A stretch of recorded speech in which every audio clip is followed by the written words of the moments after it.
drifts through swirling night. Our hearts beat bold at the edge of fright. Nightbeard's tales, where fate takes flight. Mythic Guild unites, neath shifting light.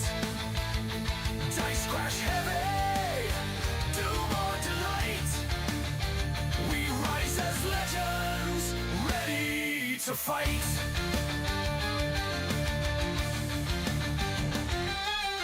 Dimmy spark, born of Eldralite stone. Cali stems, firm when savage hearts moan. Darius ascended, forging mortal dreams. We heed Eldralore's call beyond known schemes. Nightbeard's tales, where fate takes flight. Mythic Guild unites, neath shifting light. Dice crash heavy, doom or delight.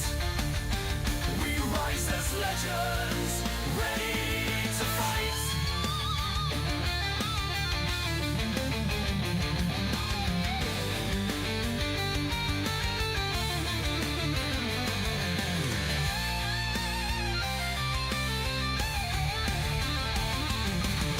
Spicy meatballs gaze in trembling gloom. A bard rolls seduction in tavern room. When monsters roar, let your courage roar.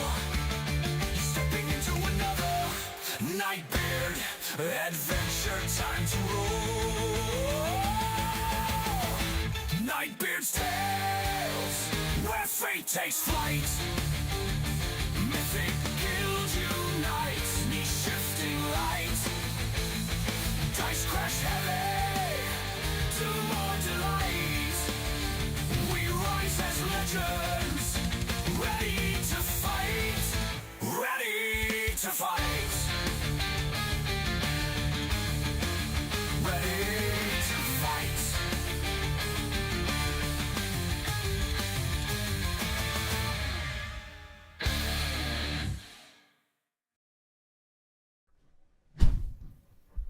In the shadow of mighty dragons and the whispers of cunning beholders, there stands Nightbeard, a master of dungeons, a spinner of fates, and a herald of adventure.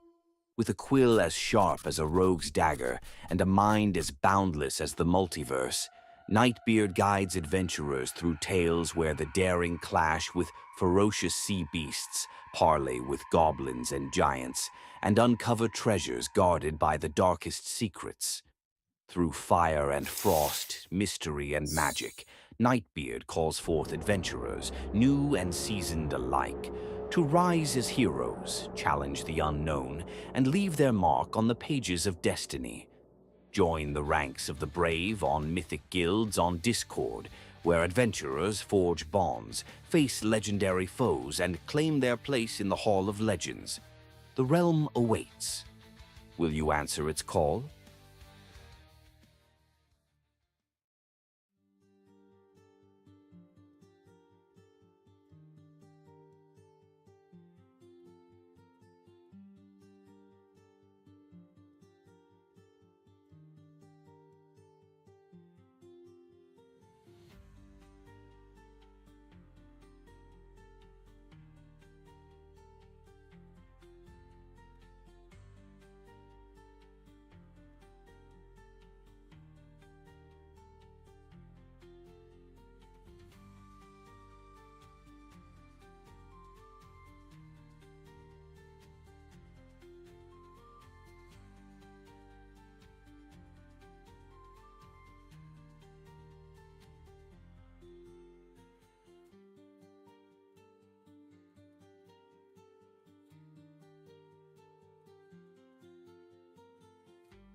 guys, welcome back to another game of D&D. I'm DM Nightbeard and we are playing Eldralore, which is of course our homebrew campaign. We're playing with Mythic Guilds, so if you do want to join Mythic Guilds, go have a search for us on Discord. You'll find it over there and everything is sorted. So yeah, you can also scan, of course, the QR code during breaks, etc., and you'll get taken through. We have some new players with us today, and as always, we are playing on Above VTT, so thanks to the team at Above VTT. I haven't given you guys a shout-out in quite a while. Well, okay, now that's all said and done. Hello, everyone. Hello, returning players. Hello. Yay! Okay, and then we have some new players with us as well. So just to jog everybody's memory, we'll do some of our old players, older, experienced, returning characters. Let's call it that, returning characters. So let's quickly do a very brief intro, and then anything funny that you remember from your adventure so far in Eldralore. So let's start with Zula. So yeah, I'll be playing as Zula. I am a halfling fighter, Eldritch Knight. She is a stomach on feet, and she volunteers as an EMT from time to time. I love that. That is so on point. So on point. Let's go to Invoker. Yes, I'll be playing the Invoker. I'm a male high elf wizard, super intelligent, super arrogant, super self-absorbed. Yeah, he's following the party as they are his research subjects to see if he can make them realize his superiority. So yeah. You will respect my superiority. And then, and then we have Trix. Trix. Trix Harrington. He's a heron gun. Kind of about 3 feet tall, white rabbit. You see, he looks a little bit like what you'd expect a rabbit that fell out of a magician's act to look like. Wears a big pocket watch around his neck, like Flava Flav. And he is basically the personification of the lucky rabbit's foot, except that occasionally it goes wild on him and has gotten in some trouble in the past. I guess I still cannot ascertain whether it's your own rabbit foot or whether it's your sibling's rabbit foot that you carry or something. I don't know. Yeah, let's not delve too deep into that. And then we have Nox. Hello, Nox. So Nox is a tiefling rogue. I guess memorable moments are she's got she is a bit of a flirt. And she has a pet frog named Eep.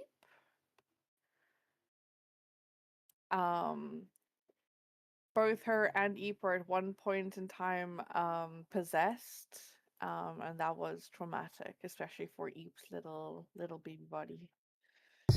Yeah, that was an interesting one, and yeah, so a little bit possessed, a little bit more possessed, I guess, than a lot.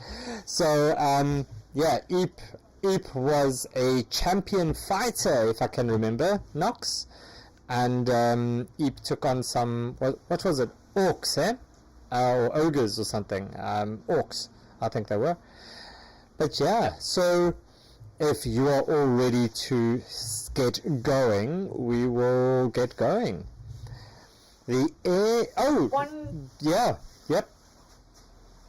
One thing. Can you change Eep's picture again? It's an ugly frog, but Eep. Oh wow. Sorry about VTT. As if you guys are watching, you should give them a new like little tokens, images. I will do that for you now there. Let's go before you even get going on the game. Let's just change Eep. Hello Eep, we'll give you your name so that people can see it's Eep, and then we'll change your token, just because otherwise Nox is going to be very, very upset. So, is it the one with the little pink hearts in the background, Nox?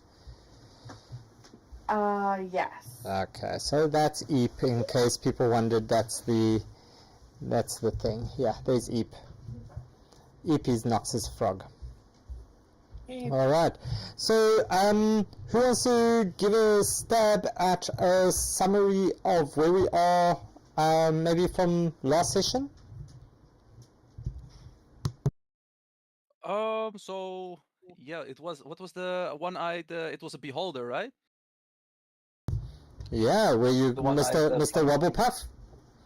Yes, yes. So yeah, most of last session we were rescuing Mr. Wobblepuff from a giant, because a little girl yeah, wanted him back. And he got kidnapped, I think. And yeah, so we managed to defeat the giant. We got Mr. Wobblepuff, and then we went into the big town where the girl lived. And we returned her Wobblepuff to her. She was very happy about that. She gave us some cookies, if I remember. And yeah, now the last thing we did was enter a magic shop so we can sell some insect in amber that I picked up in a cellar a while back. And yeah, it's a very expensive item, so I expect to get some good coin for that. And there I dropped Mr. Wobblepuff into the chat as well, so that these people on the stream can have a look at it. Our little pet beholder, and obviously the whole party was debating whether to keep the pet or not. I think Zula was maybe a little bit more upset than others to say goodbye to Mr. Wobblepuff. Yeah, the rest of the party in Voka, they all went shopping. They got some good items. There's all of that, and you sold, if I remember correctly, you sold this insect amber, laughing amber thing, and you negotiated a price of 20,000 gold pieces. Correct? Yes, sir. All right. And they said, well, everybody go off to the One Eye Blind Tavern, and we'll bring around the cash to you tomorrow. And as you hear this absolute howling of beasts in the background, just give me a moment.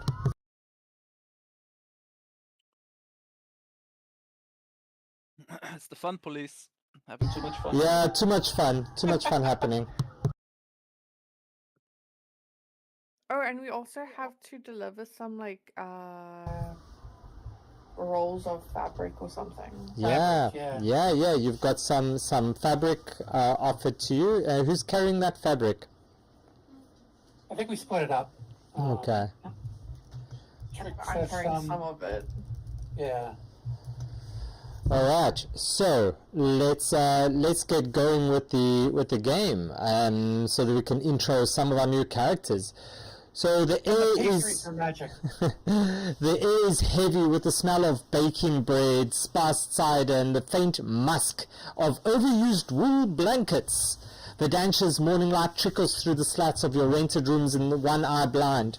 It's quiet, but not quite peaceful. Where Gary once slept, molded into the stone floor, there is now a cool patch of earth and a smooth stone tablet rising from the planks, like a tooth breaking through flesh.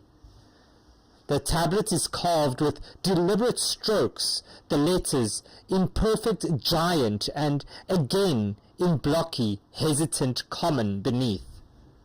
I return to stone. I was only ever passing through. There is a mountain calling me, a wound I must close.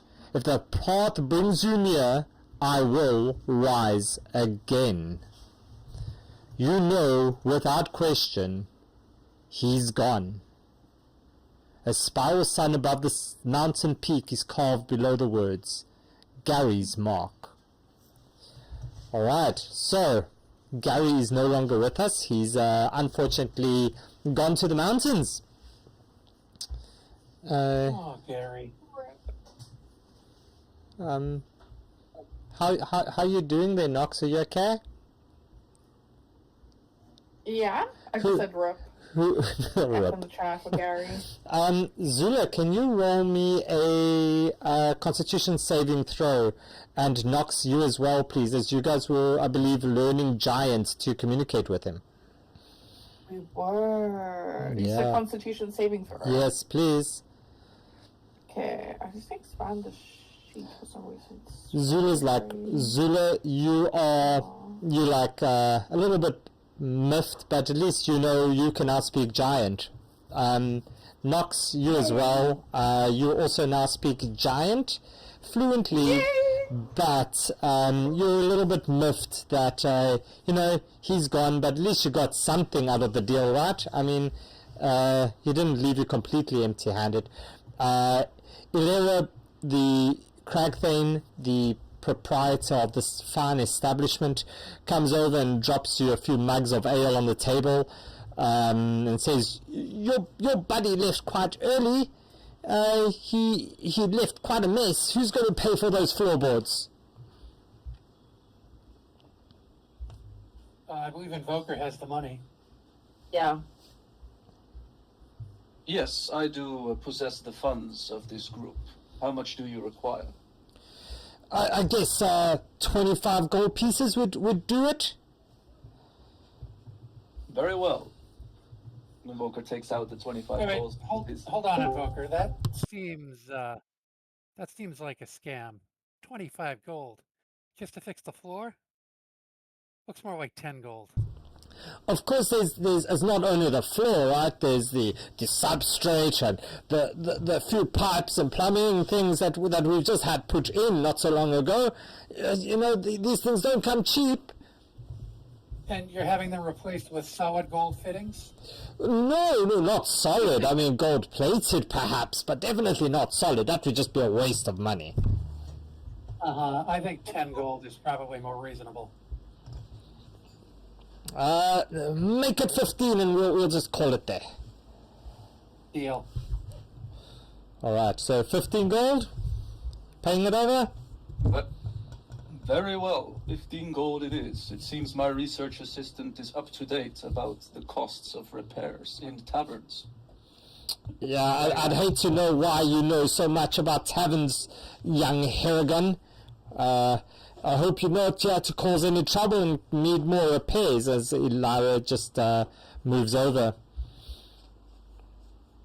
And as she moves out, you hear a thud coming through this door. As the door swings open, you see Molvo step in.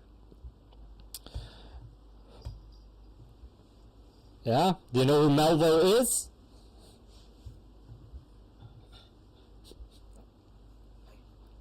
I fear I don't remember who that is.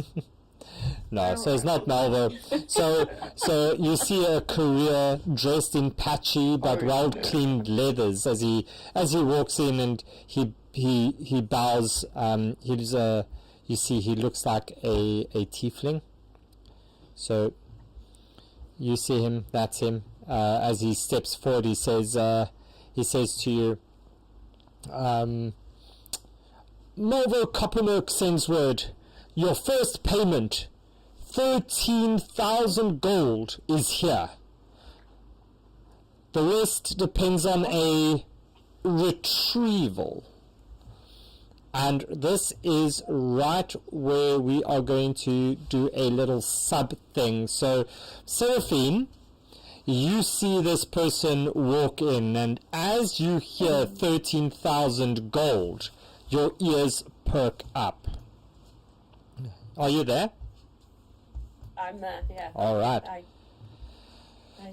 So you move up very slyly. You walk past him to I don't know, maybe go over to Lyra to get another refill of your ale. And you said you wanted to do something? Yeah. Yeah, what do you want to do? I want to try and sell some money. Alright, so Seraphine, will you roll me a sleight of hand, please? Okay. Ooh, Ooh, a 17. You are able to steal 1,700 pieces of gold of this this batch without anybody noticing, unless the party wants to see if they can do something. Yeah, can we try to see? Wait, she's stealing she's stealing our gold? Yeah. So you I see, would definitely try to put see if Nox will pick up that she's doing this. all right. So Zula and Nox, can you please roll me a perception check?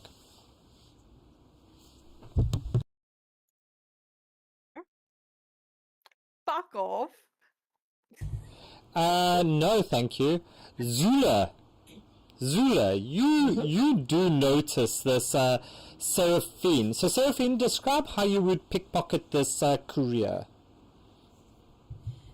So basically, Sue will hear the amount of money being processed, pick up her empty tankard of ale, sort of saunter over and just, try and, have her hand go round in between the people and just steal it and walk on off to the bar. Alright, so Seraphine walks on over to the bar, and Zula, you notice that she suddenly pockets a bit of looks like a hefty coin pouch. Mm-hmm. Yeah, do you do anything? I'm just gonna ask the guy to. He said 14,000, right? Recon the money in front of us. 13,000, so he takes out this whole bag as he says, I was told to look for the arrogant fella. As he looks at you, Zula. Before, he's like, I don't think that's you. Yeah, you don't get to talk to the arrogant guy. We need to see how much do you have in the coin purse exactly. Count it again. Says it's definitely I was told to deliver this to Invoker. Is that you? You're a bit shorter than was explained to me. I look back at Invoker and I ask and I tell, can you ask him to recount the money? Because I think someone very light-fingered actually might have pickpocketed some money from us right here and there. You claim that someone pickpocketed right in front of us? Who was it? I do not claim I saw it, but I don't want to say anything because that was actually really cool. So I'm not saying anything. Just ask him to count back. He said 14,000. I think we are missing the thing. All right. And as he throws this coin out on the table, Mr. Bobo, Bobo? Bobo? Mr. Bobo, you're sitting in this corner drinking, I don't know what you'd be drinking, but you're drinking something and eating, a fine selection of fluff. I don't know what you would eat. No, he's an animated teddy bear. He's got stuff in front of him, but he doesn't have a digestive system, so anything he drinks just kind of soaks in. Yeah, so this is what's sitting in the corner, propped up on the last bar stool. He's paying for he's got stuff in front of him. Yeah. But he's not consuming it. He doesn't want to waste the That bartender's is so space. freaking cute. Does that make sense? How am I going to kill your character? How am I going to do this? Oh, that's so sweet. Is he a sopping wet teddy bear? Yes, essentially. That's what That is adorable. That's so cute. Yeah. So, Mr. Bobo, you see all this coin just get thrown out on the table. So who's going to be counting this? Zula, Invoker, Trix, and Nox. Will you please roll me intelligence saving throws each? Are we the only ones in this bar? No, there's a few people. 20. Freaking hell. I'm sorry, are we the only ones in this bar? There's a few other commoners around. Nothing much more. And this isn't a high class bar. This is a little bit of a So dive bar. Okay, so basically they just started baiting up the animals when they threw all this gold on the table. Perhaps. I'm going Only to a keep small watching amount of and gold was get thrown my on the table, weapon though. ready. All right. Yeah, you don't just throw that amount of gold around any place. All right. Fair enough. So, Exactly. yeah, as you throw this gold out, Nox just gives us, as a rogue, she just gives us one look and goes, there's about 1,700 pieces of gold missing there. As the rest of you count it up, you finally all get to the same conclusion. And the courier says, well, you saw me. What would I do with that extra gold? Please, there's nothing I can do about this.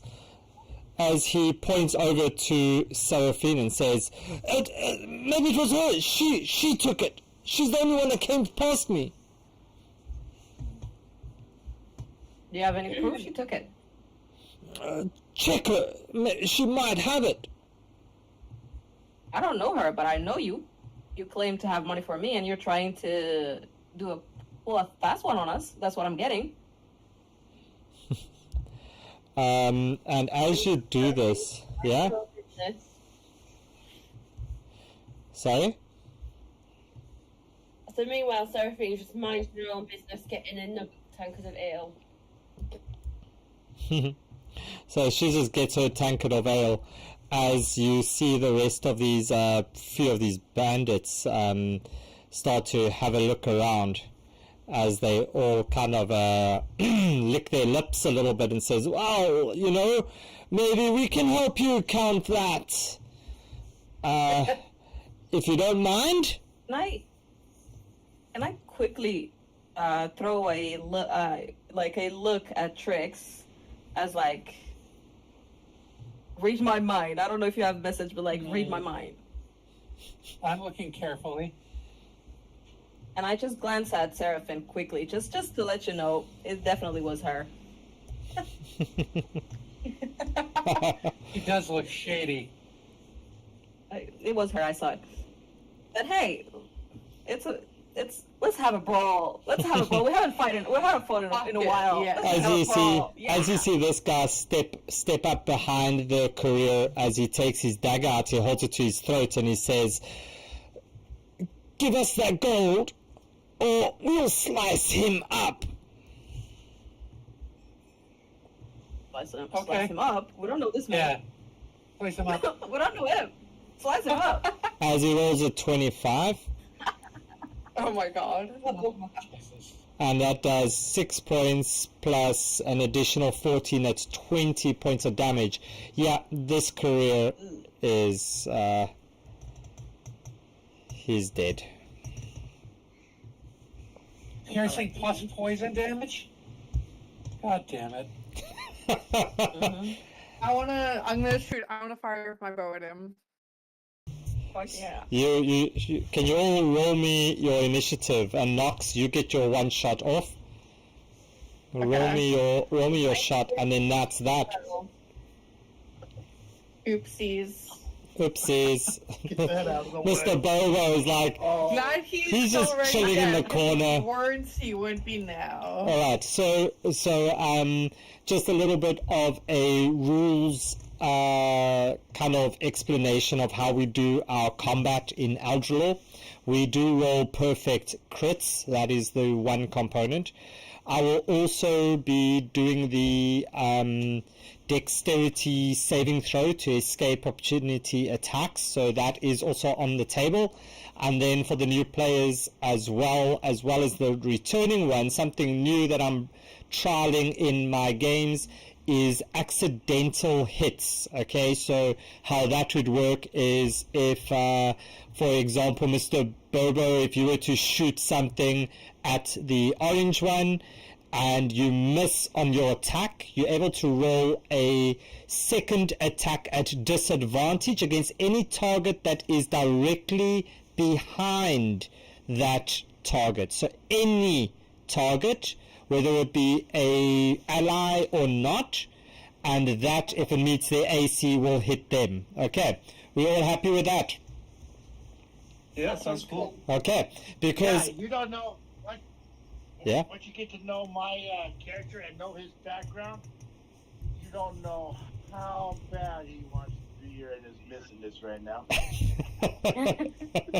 Alright, so, as you do this, Mr. Bobo, you see these little figures, kind of sitting there at the table as they give you a big eye.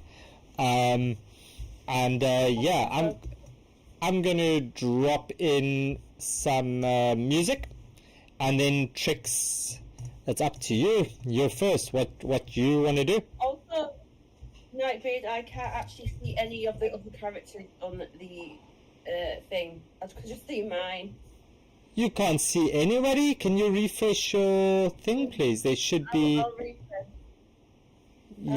Yeah. You should be able to see everybody. I'm so sorry. No, I'll just refresh. Are you on the correct one? Are you on Eldralore and not accidentally in a different... Yeah, I can see them now. Just refresh, I can see them now. Cool. Okay. Let me add in some thematic music here. So, because otherwise, how are we going to know we're actually in combat, right? Yeah. Yeah. So all of a sudden, everybody's in combat. It's not just the guy in the red mask. No. It's a brawl. Okay. So, yeah, Nox kind of takes the first shot as, yeah, you just hear this boing as it hits into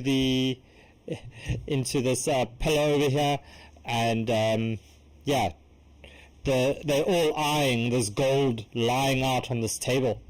So, Trix, what you doing?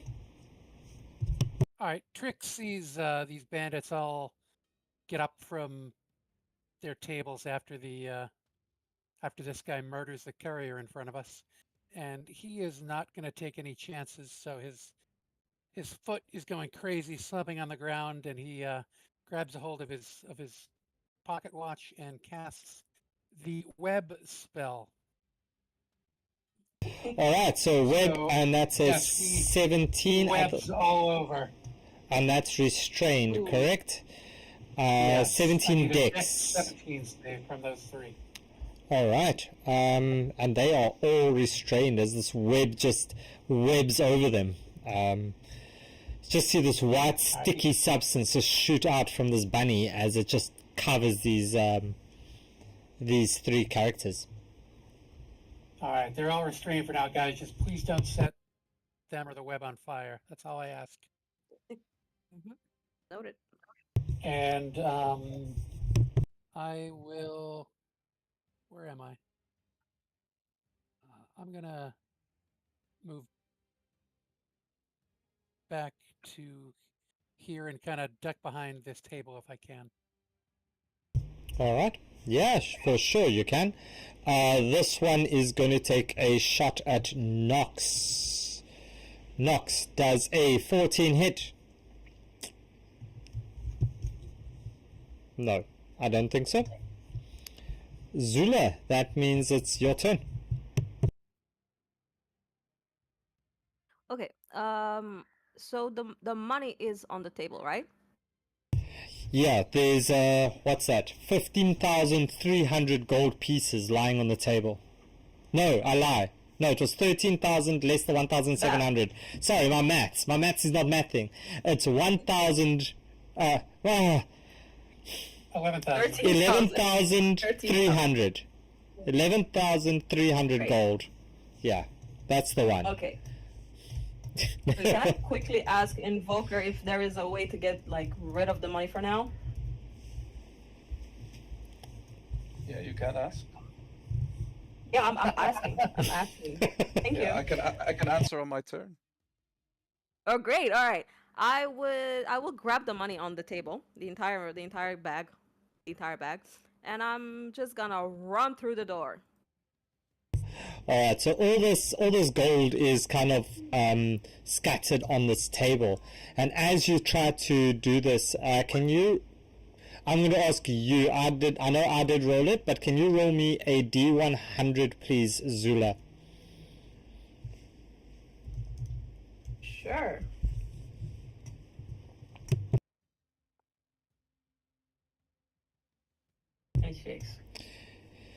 26. So as you're doing this, you touch some of these coins as suddenly everybody sees an eye just appear on your forehead, and now you and for the next hour you have advantage on perception checks that rely on sight. So as you touch these coins, and that is thank you to a chaotic conundrum from Phoenix. Thank you, Phoenix, for that redemption. So yes, 11. Yes, I feel like Zuma counting out numbers as I did that gold, but yeah, Zula, not Zula, Zuma. It's South Africans will understand. Zula, you gather up this gold. You suddenly see a lot more clearer as you try to make your way out. Can you roll me a sleight of hand to see if you can scoop up all the gold? Yeah, sure. Sleight of hand. Oof. Nice. So a 6. You spill a whole bunch on the ground. About you get about 60% of the gold as into the bag, and you tail it out this door. Bye, Zula. Yep. Pick up the rest, and I run, and I would just like to taunt the others like to follow me. All right, and thanks Thanks, Kingu, for the resub. Appreciate that. So, Zula, as you step outside, you suddenly come face to face with a creature. Nope. Nope, I don't.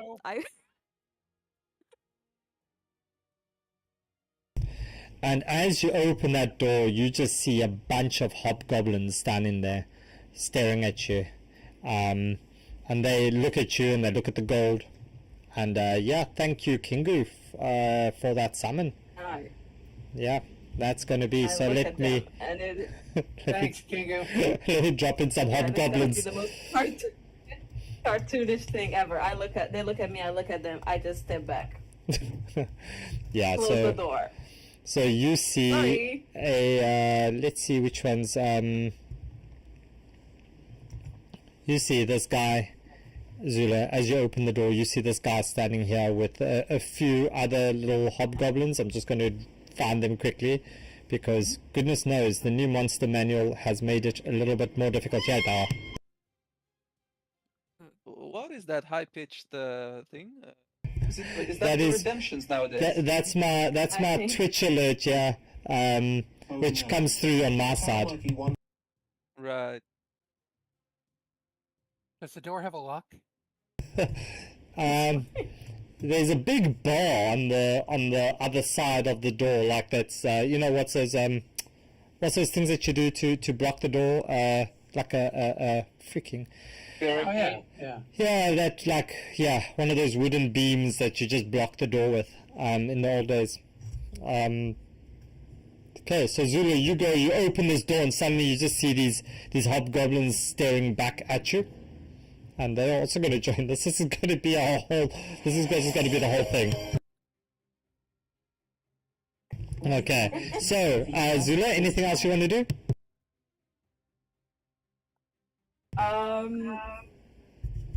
Yeah, can I actually go back and close the door, barricade the door?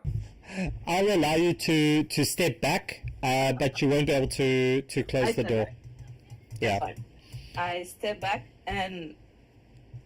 Okay, quick question. Would you say I still have my action, or me scooping up the gold was my action? I'm going to call that as your action, right. Yeah. And then you're opening the door as your free object into action for the turn.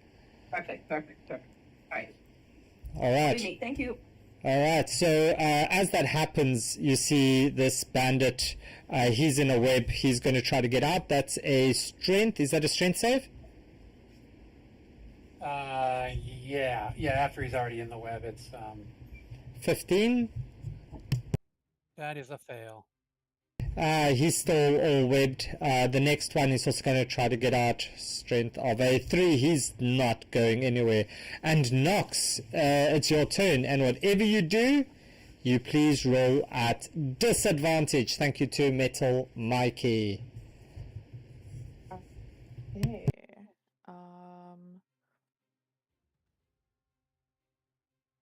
Okay. I'll attack this one with my. Wait, no. Oh, DM, it probably doesn't make a Allies. huge difference, but going forward, it's not a strength save to get out of the web. It's a strength athletics check. Yeah, but these guys don't have athletics, but so it's essentially comes down to strength, right? So, Yeah, it's just a check. Yeah, it's a same for a save or on this one. It's a save and a check, but I'll keep that in mind. Thank you. I'm going to bonus action steady aim. So at least then it's a flat roll. Against who? That one stuck, so I'm gonna go for this one. All right, go for it. Roll me your attack. Flat roll. Yes. 26 hits. Give me that damage. 9 damage, Nice. and then I also get to add my sneak attack, right? Nope. Because I was at right, because it's a flat roll. Yeah. Right, okay. Yeah. Okay. Cool. And yeah, I end my turn. As you hit this guy, you see him topple back, and as he almost falls over his chair, everything just stops. Nox? Okay. As time has frozen, and Seraphine, it's your turn. As you see seemingly all these enemies are just frozen, and you see everything you see beer tankards flying through the air, they just stop. There's guys falling backwards as it just stops, and you look around and you can move. Seraphine, what you doing? Thank you, Recovery, for the TikTok trickery. Well, I was just gonna look around amused at the situation, just keep drinking my ale. All right. Because they're not targeting me at the moment, so I just was gonna look around amused and enjoy the show, basically. All right, so Invoker, you look over, you see this I don't know, what do they see when they look at you, Seraphine? So they see like this half-elven woman, young woman, fiery copper hair and green eyes, just literally sat on her bar stool, crossed legs, drinking her ale and just laughing. All right, so Invoker, that's what you see, and it's your turn. What you doing? The web, if a part of it gets burned, is the whole web getting burned and the people attached to it as well? Fire. No, the whole thing doesn't get burned, but whoever, it's like the square around. At least that's how Nightbeard ruled it last time. The square around where they are gets burned. So the initial square will get burnt, and then I sometimes, depending on the situation, I allow like the next turn, the next set of squares around that to also burn, etc. But it all depends on the situation. So Invoker, yeah, it's not going to. If you do shoot somebody with a firebolt or drop a fireball on them, it's not going to burn. It'll only burn the section that it affects.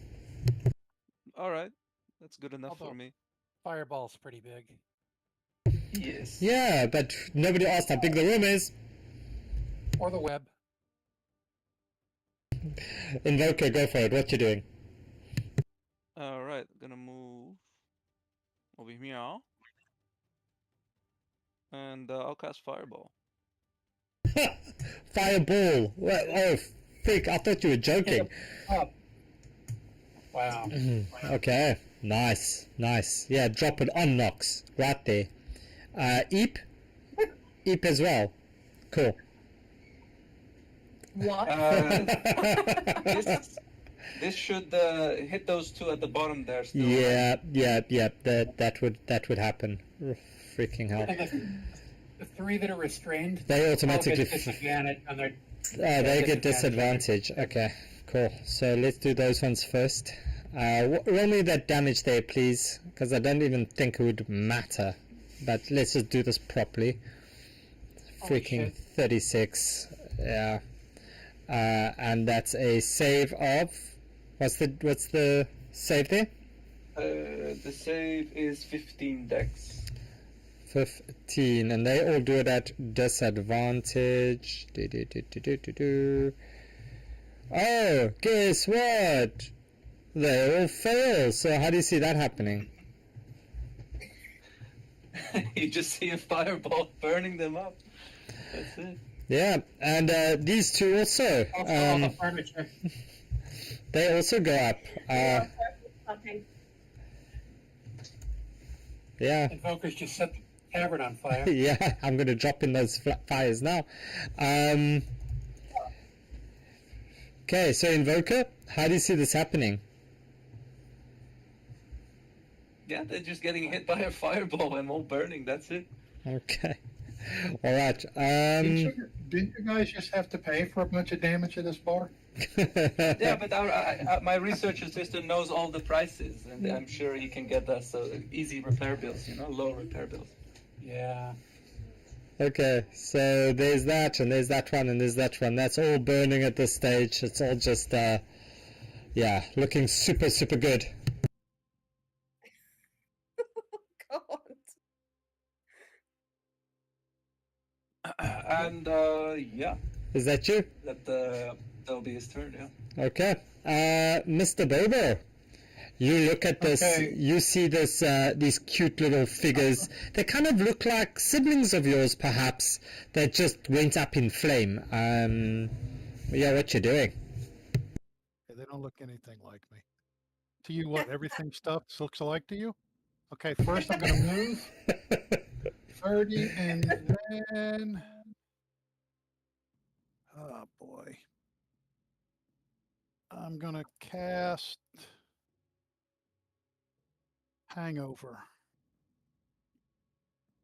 All right. on him. Which one? Uh, The blue one. Okay, the guy who the started all this. cool. The only The guy one who left started all alive. this.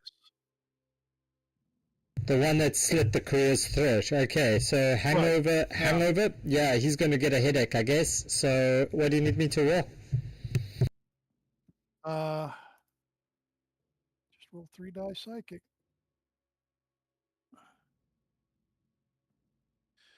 He'll take 16 psychic damage and makes a Constitution save. On a save, he takes half. Yeah, no, he doesn't take half on that one. He takes the full brunt of that psychic damage as he's, oh my, I shouldn't have had those drinks last night. Okay, he's Perfect. got the poison condition. Okay. Alright, so poison. Great, he's poisoned. Anything else? Oh, gotta wait to move. Awesome. Tricks. That means it's your turn. All right. Then I will. So I see that one look like he stick, and I will use my true strike to shoot a firebolt at him. I mean, not a firebolt, just a crossbow bolt. Sorry. Okay, cool. Go I'm for gonna have it. Doctor Hoot. All right. Hey, I'm gonna have Hooter give him a flyby first and take the help action, then fly back to me. That's it. Go for it. Let's do this.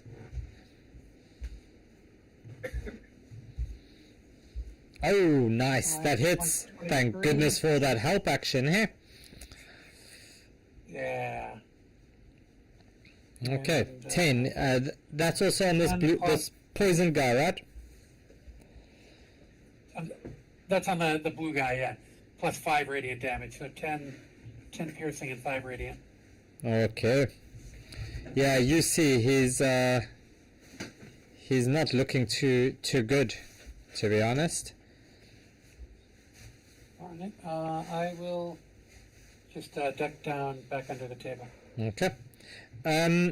Zula, you look forward as you can see this hobgoblin straining to run after you, but he's frozen mid-stride. What are you doing?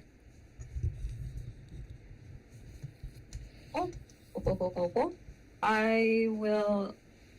guess I'll yell hobgoblin to everyone in the fucking thing in the tavern, and I guess I'll walk back, try to stab this guy on the way, and Okay. I'll do booming blade Nice. Do it. and try to do with my flail sap. Yeah, you run past and just hit this dude with your flail. Yep. Okay. 8 points of bludgeoning Mm-hmm. and sap, right? Yeah, sap as well.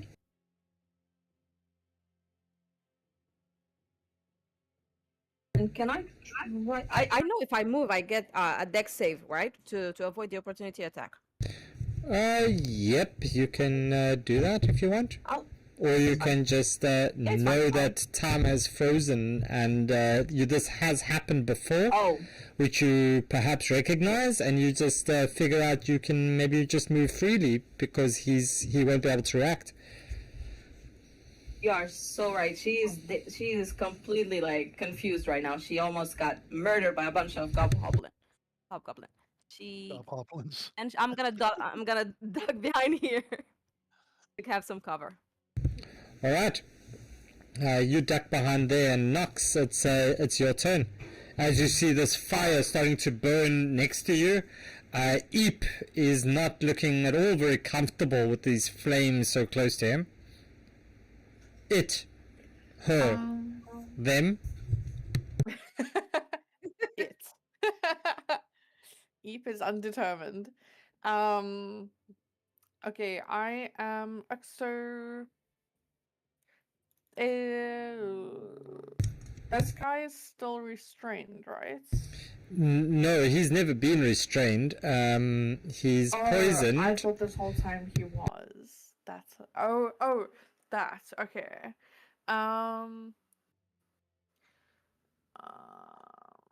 Okay, I'm going to move over here. Wait, before I do, just double checking the table. This is a table we were all sat at, where Yeah. coins fold and stuff. Yep, right? yep. Okay, I'm gonna move this way. And then I'm going to fire a shot off at that guy. All right, go for it. Oops, does a 13 hit? Nope. Nope. Nope. Okay. What can I do as a bonus action to pick up coins? You can use them? fast hands, I think, Nox.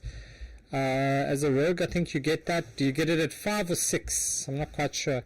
But that's Okay, as a what's it bonus called? action. Fast hands.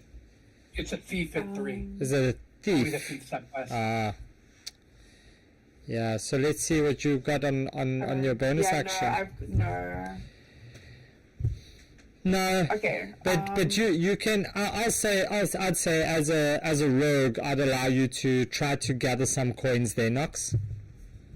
Okay, yes, I would like to try and gather as many of the fallen coin as I can. Cool. So you bent down, scraping up some coins off the floor, and that's your turn. Yeah. Awesome. It's this one's turn as he's just going to see this happening, and he's going to step straight up to you as you're distracted, picking up these coins, and he's going to take out his dagger.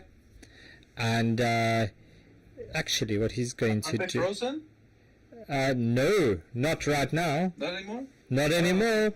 This one walks up straight to you, and he's going to stab at you at advantage, and then it will be a flat roll due to the poisoned and the sap. So that's just a flat roll at you on the first hit, and that's a crit as you are super distracted.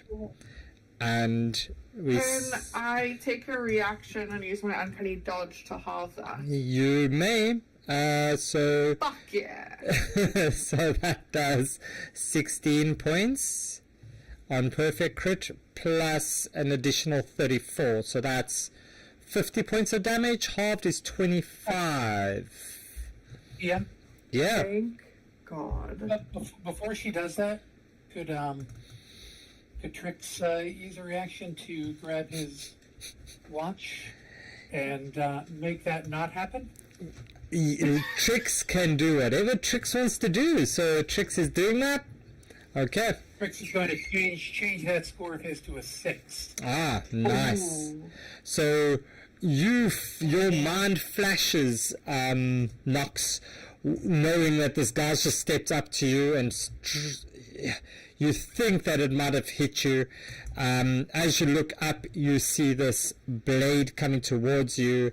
The second one is an 8, so that misses, and the third one, also at a disadvantage, comes in at a 20, a dirty 20. This one will hit you, however, and that will do 10 points as well as another 10 points, so that's 20 points of damage against you. You do have your uncanny dodge still available, Nox? Yes, I would like to then add that to the equation. Great. So then it's only 10 points of damage on you. As this one moves, you hear this big boom as the sound barrier breaks with how quick he runs. He takes 5 points of thunder damage from the booming blade. Thank you. And that sap is now gone as well. Okay. As you see this purple one just come running through this door, he gets to about here, and he looks at everybody, takes out his longbow, and he just shoots at you, Seraphim. Oh, now it's getting personal. 12 points. That misses. Yep. Okay. Karma. It's the orange one. The orange one runs in next to his buddy, takes out his thing, and he looks at you as well. He says, "It was her! She took it!" And because he's within range with pack tactics, he gets advantage, and an 18 on you, Seraphim. Yep. And that Yeah, does... you say he takes out his thing? He takes out his longbow, his longbow, and he shoots it. And that's an additional 3 points of poison damage on you. So that's 8 points in total on you, Seraphim. And it's your turn as these things come flying at you. And you get hit by one of them. Now it's getting personal. She's going to drop her tankard, and she's going to aim at the one who got her with her longbow. So the orange one? Yeah, the orange one. Oh, for crying out loud. Yeah, so you miss. Now, using our new rules, Seraphim, you will get another roll at disadvantage. So please roll me a disadvantage on your longbow. Oh, hang on. Which new rule is that, DM? So that's the accidental hit. So yeah, Seraphim, you take your bow and you shoot for the orange one. You completely miss him as your arrow just splits between the two, the purple and the orange, and you hit this blue one in the background. Can you roll me your damage, please? Not good damage. 6 but points. There we go. So That's not just on a natural one. No. So this is if you miss your attack, whatever's a target in the background becomes a legit target at disadvantage. So Seraphim, anything else you want to do? Have I got any bonus actions? I can do a Hunter's Mark as a bonus action. You could, yeah. Yeah, can I do that on the same one? Yeah, you could throw it on the orange one. Yeah. Right, you've got it. Only two. Never Okay. mind. All right, but you've got Hunter's Mark on him, and he's now Hunter's Marked. Okay. Awesome. I mean, that'll be my turn. Nice. It's the yellow one's turn. As I duck behind this table before. sure, you can do that. As this one steps in, he looks straight ahead. He sees Zula. Can he see Zula? No, he can't see Zula. Ducking, but I don't know. No, he can't see you. So he'll just take another shot at Zeraphim. Zeraphim, you ducked behind that. I'll rule that as 3/4 cover. So you get +5 on your AC for that. So it's a 21 to hit. But he does have advantage. So let's see. Yeah, no, that's not going to hit. And Invoker, that means it's your turn.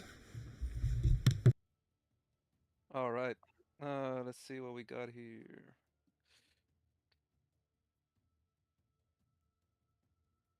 Yeah. They're using bows, right? These guys. Yeah, you see them holding these pretty big, mean-looking longbows. I will cast a flaming sphere. We're gonna burn this whole place down. Yes. And that's a 15 dex save for all of them. Holy shit. Oh my god. 15 dex.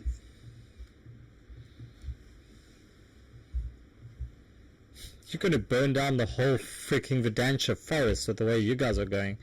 Not you Oh, guys, this is not you guys. just the pyro over there.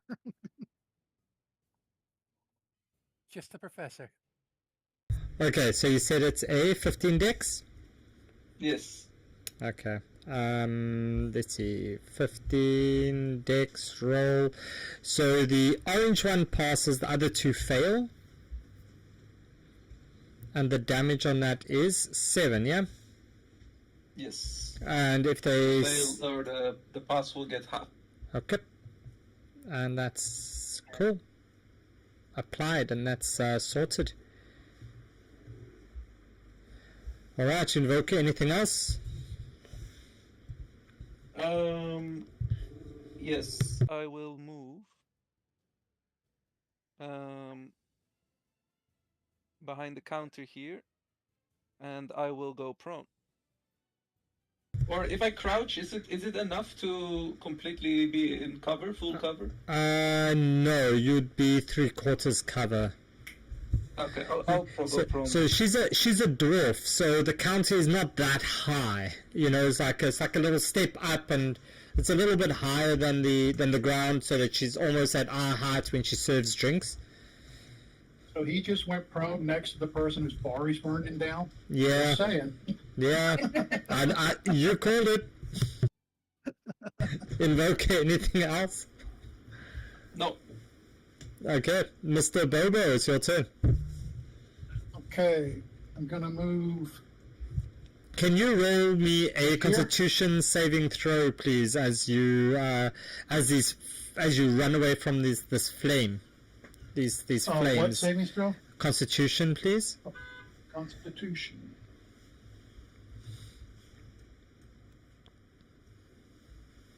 Yeah, 4. Yeah, you get singed a little bit, and you take freaking hell, 1 point of fire damage as your fluffy, furry, synthetic real hair. I don't know what type you have, but it gets singed a little bit as you run away from this flame. Okay, I'm going to attack the throat cutter Go for it. with a short sword. Does a 12 hit? No, it does not. Okay, then I'll take my second attack. 13 hit. Also won't hit. Okay, I'm going to change that. Oh, okay, go on. use my dagger for Nick. Yep. Does a 20 hit? That will do that. Yes, that will hit. That's the damage. All right. For bonus, I'm going to do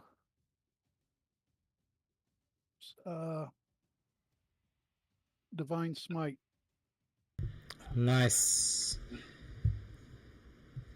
Cool. So, Mr. Bobo, how do you see this happening?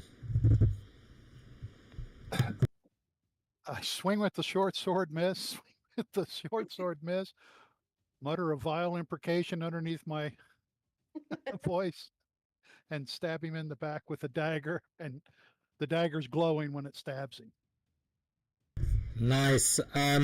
Nox, you look over, you see this cute little teddy bear just come up, swing the sword one way and then the other, and he just takes out this glowing dagger and just sinks it straight into the back of this guy as he's trying to hit you and stab you with the dagger. Very cute teddy bear. I think you want to befriend him.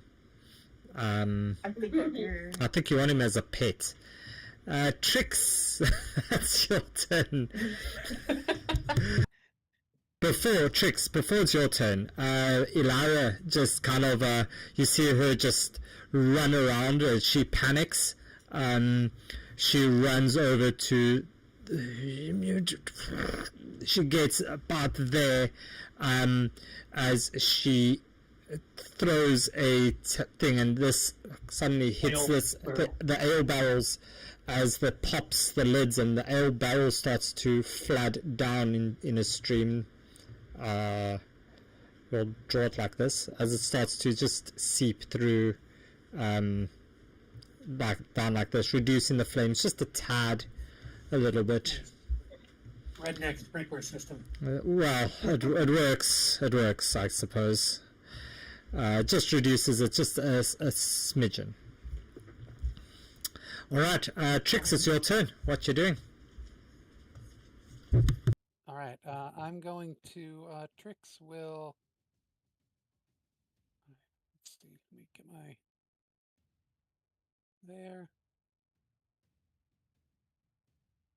Trix is going to thump madly. First he side-eyes this teddy bear that he sees jumped in, because as nice as it was that he jumped in and helped in the fight, Trix really doesn't trust anything that's trying to all of a sudden become the cute one in the fight. Oh, somebody's jealous. Somebody's jealous. All right, and then he's going to cast a second level shatter spell. So I need a con 17. Ooh, nice one. That's a good one. Okay, so shatter on them. We'll just remove that one because others are can't select it. Is the flaming sphere still there, right? Yeah? Yes, it is. Okay.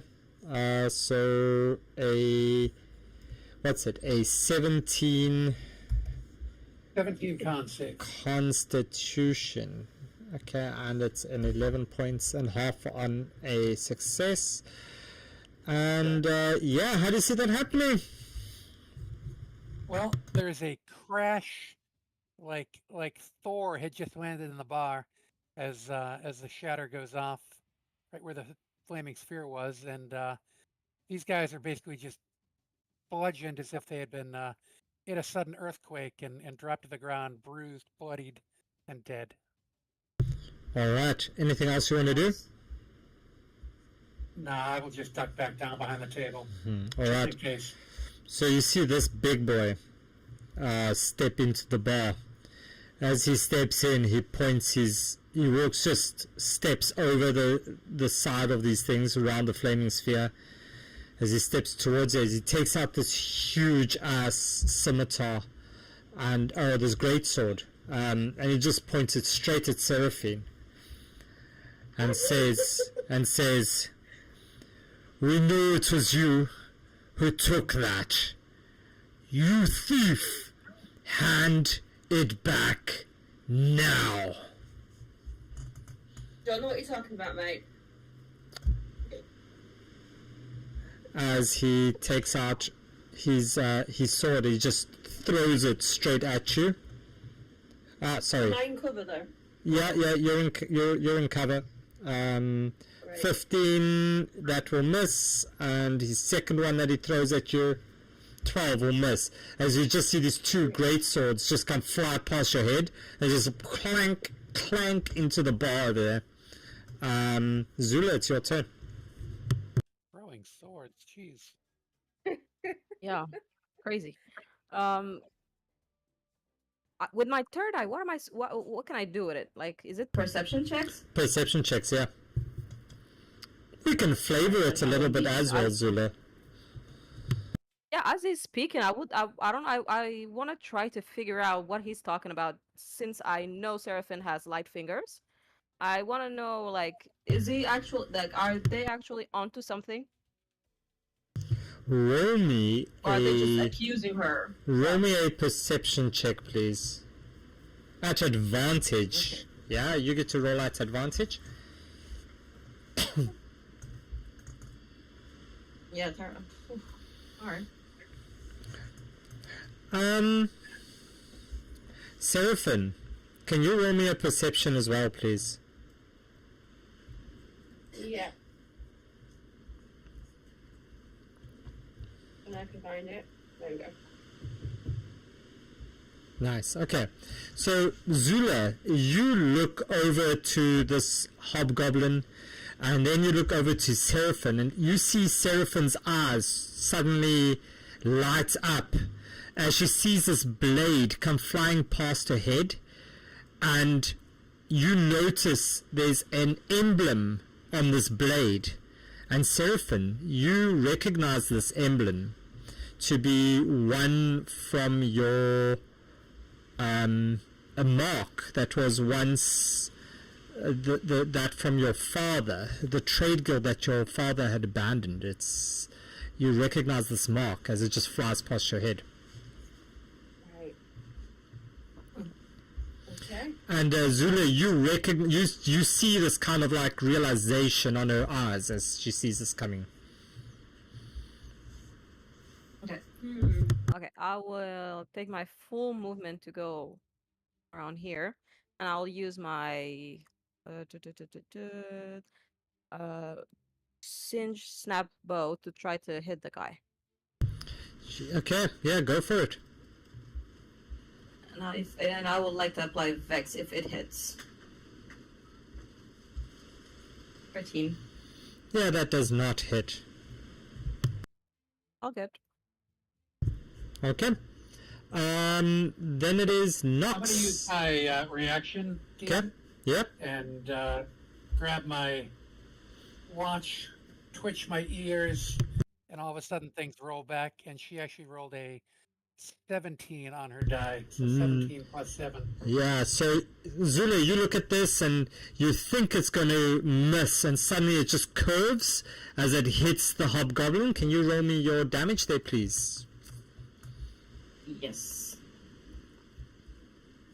And to that, I would like to also add the special fire charge for 3 more points of fire damage. Nice. And can I just say, like, whenever I see Trix doing his magic thing, I get like a little pump in the heart. I love to see it. It is pretty exciting. Yeah, a little. Who would have thought a hare that does magic? Nobody, I guess. Nobody would foresee this. Anything else, Nox? You done? Oh, sorry. Now it's Nox. Yeah. No, nothing else. Zula, Nox, your turn. It's not her turn yet. It's not her turn quite yet. Because Trixie's stopwatch, it's so powerful That it applies the burning sphere damage as well. because he ended his turn in the vicinity of the sphere. Ah, snap. Yeah, okay, cool. Go for it. Nice. Really is the greatest magic user in the group. Hey. Nice. Yeah, okay. Okay, now, Nox, I think it's now your turn. Fabulous. I'd like to bonus action steady aim and then shoot with my bow. Go for it. I accidentally rolled that one, so I'm just gonna roll it again. Okay. Yeah, the 25 will hit. 6 damage, points. Plus sneak attack, plus- please. Sneak attack. Freaking 3d6. Okay, yeah, you get him off guard, and he's still kind of like dusting off the flames of his armor, and you just catch him off guard for 16 points of damage. Okay. I end my turn. Alright, Miss Emberlight, it is your turn. Right, can I go over to the bar and get one of the great swords out of the bar that's been lodged in? Yeah, you can pull that one out there. Can you roll me a straight strength? See if you can unwedge this greatsword from the bar.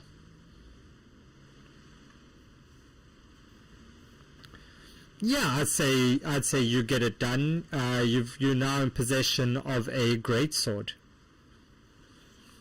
Okay. Thank you. Can I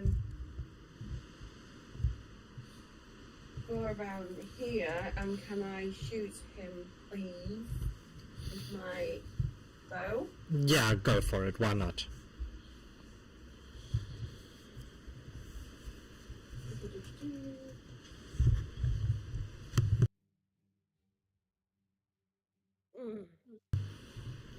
Yeah, you shoot at him with your bow, but you don't get much. As Hooter, you just hear this whoo as this arrow just shoots, almost skinning him. Oh. Okay. Bonus action. Produce flame. Bonus action. Yeah. What you want to do?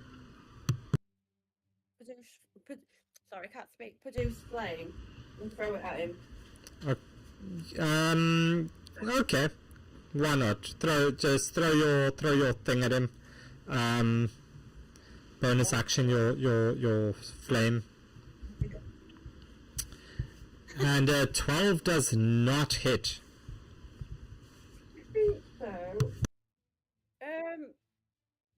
I think I've used up all my movement as well. You should have quite a bit of movement still left, though. I've got 30 feet, so how much? You moved, I think, 15 feet to there. Right, so I will move here and duck behind. So you're also ducking behind this bar? Alright. Invoker, it's your turn. You see this red-headed half-elf just dive next to you on the ground. What you doing? That is a good question. What am I doing?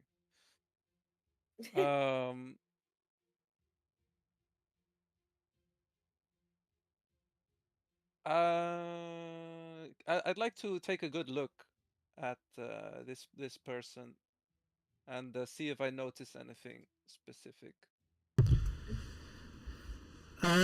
Roll me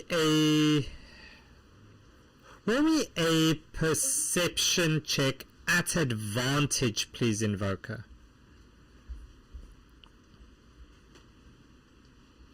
Alright, Seraphim, can you roll me a sleight of hand, please? At disadvantage.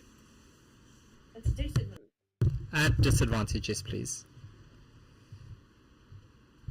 Well, Phew. So, Seraphin, you dive behind this, and as you dive, you see this coin pouch that you just stolen come flying up out of your backpack, right? And as you see, it's almost slow motion, as you see Invoker turn to look, as you snatch it out the air, and you tuck it away again. And Invoker, you just see Seraphin lying down there on the ground. There's gorgeous red locks just falling and flopping over her face. And you think she might make a good research subject. And that's pretty much all that you can see. Can I tell what species he is? Yeah, you'd know that from her one pointy ear, I guess. I don't know. Yes, you'd be able to tell she's half elf. I wanted to flavor, but it's not my character to flavor that with, so yeah, you could tell she's half elf. Half elf. That's not interesting for Invoker. All right. bet not. Yeah, so I'll I don't remember the ruling on if I had to be in visual, like if I had to have things in my line of sight to cast my magic, or could I like magic it to hit the target anyway? How did that work? Depends on the spell. It depends on what you want to do, but what do you want to do, Invoker? Let's see. So let's say if I'm just lying prone and I want to move my flaming sphere like up, like would I have to look at it while I'm doing that, or can I just feel that? Flaming sphere does not call for sight in the spell Yeah. itself, so Yeah, no, you'd be able to move it around. All right. Then I'll remain prone and I'll move the sphere into his space, which makes him do another dex save. All right, let's do 10.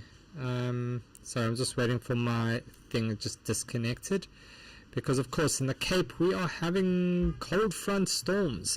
So a dex save, yeah? Yes. 19. So he takes half then of that, so 5 points. Okay.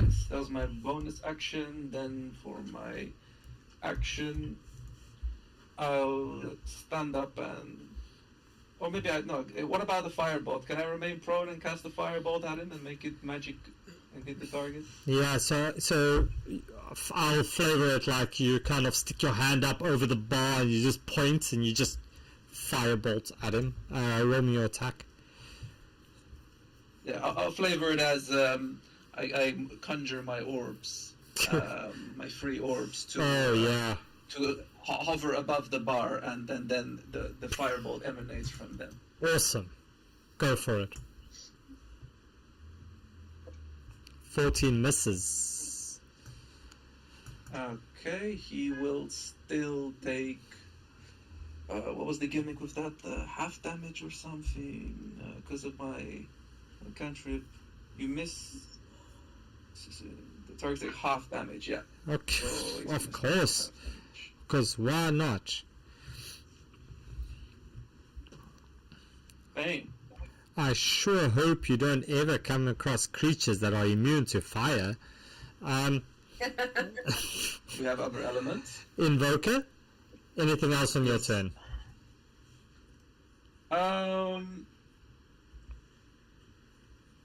No. Alright, Mr. Bobo. Okay, can I close without getting burned? To melee? Yeah, you could get within. You could get to the flaming sphere. You just see this hobgoblin standing there in this gorgeous glow of this red light as it just surrounds him. If you end your turn and in 5 feet within the sphere, you do take damage. Okay.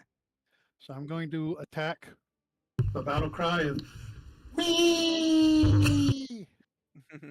Then I'm going to use luck to attack with advantage. Go for it. Let's see.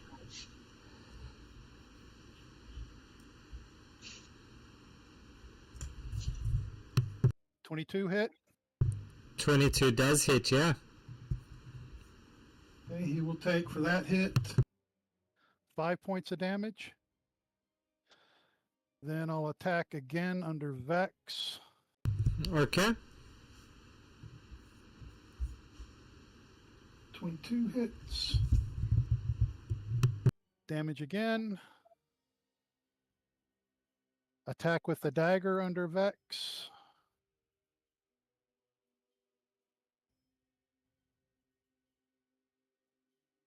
(21) hits. Damage. And another Divine Smite. Nice. All right. And 8. All right. So yeah, that will do it. How do you see that happening? Like I said, he goes running up there screaming, "Whee!" Then he swings, hits a kneecap, swings, hits a kneecap. When the guy bends over, he buries his dagger in his face and it flashes with light. Wow. Nice. Okay. Yeah. So you do this as you see this guy just drops down. As Ilara just walks up closer to these kegs and just gives them another good old kick as the last remaining bit of ale just goes rushing out, and that will pretty much put out this fire. I was going to say I was going to help her put the fire out. And as she does that, from the other side of this, the smoke and things, let's see, Amatosh, are you with us? Yes, I'm here. All right, so you see, coming up out of this, you see this unnoticed before, just this dragonborn just chilling on the other side of this bar. Just like absolute, just sitting over here as he's watching this whole thing. Amatosh, what do they see when they look at you? They see a dragonborn. I see a shield laid on next to him. It's a holy symbol of Adara on there, and some vestments. So he's got traveling clothes, but he has like a half a robe or whatever on him. So it's obviously he's a cleric. And more importantly, it by the smell, he's got a kind of a saltwater smell to him, and it's obviously he's a sailor. And this sailor is beside himself because he can't believe he got involved or did not get involved in a bar fight because he has the tavern brawler background. Yeah. So Amatosh, you look over at this, and you kind of quite upset, but you realize that maybe as a person more accustomed to the water and not fire, this might have been a little bit too hot for you. As you do this, can you roll me a insight check, please, Amatosh?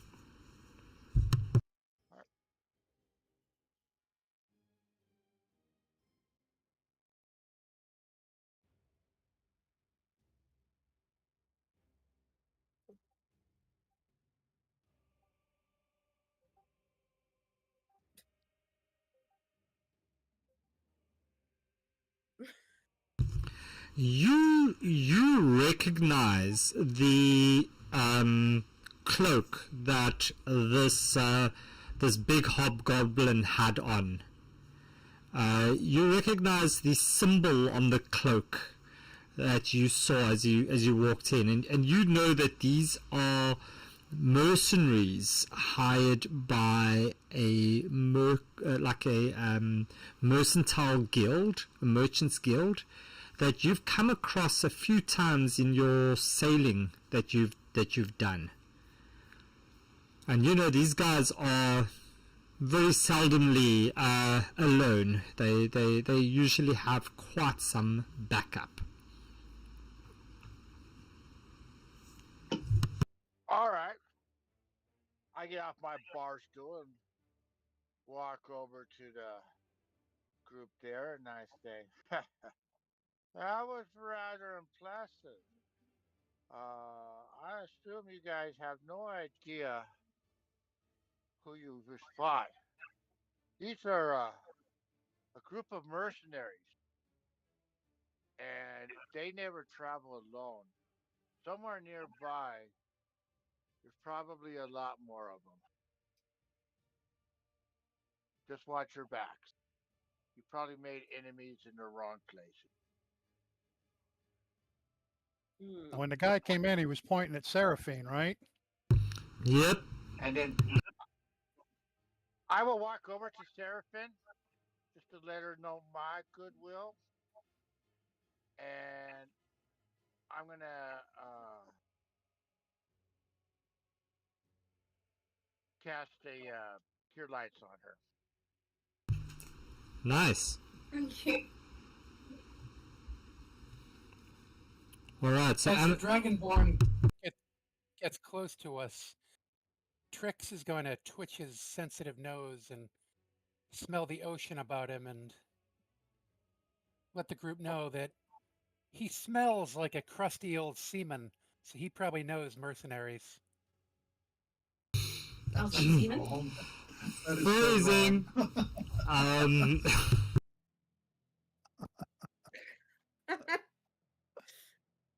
Okay. Sailor, didn't he? Yeah. No, definitely. He did say he's a sailor. 100%. That's it. I'm just looking down, shaking my head. Bad memories, bad memories. Quick question, are we out of combat right now, or are we still in combat? You are all out of combat.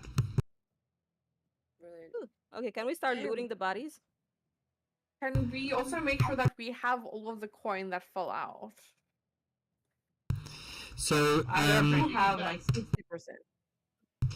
Nox gathers up the remaining 40% on the floor as Eep just gobbles up one coin. Seeing Nox doing this, thinking he's helping, he swallows one coin, and he's got a big smile on his face as he does that.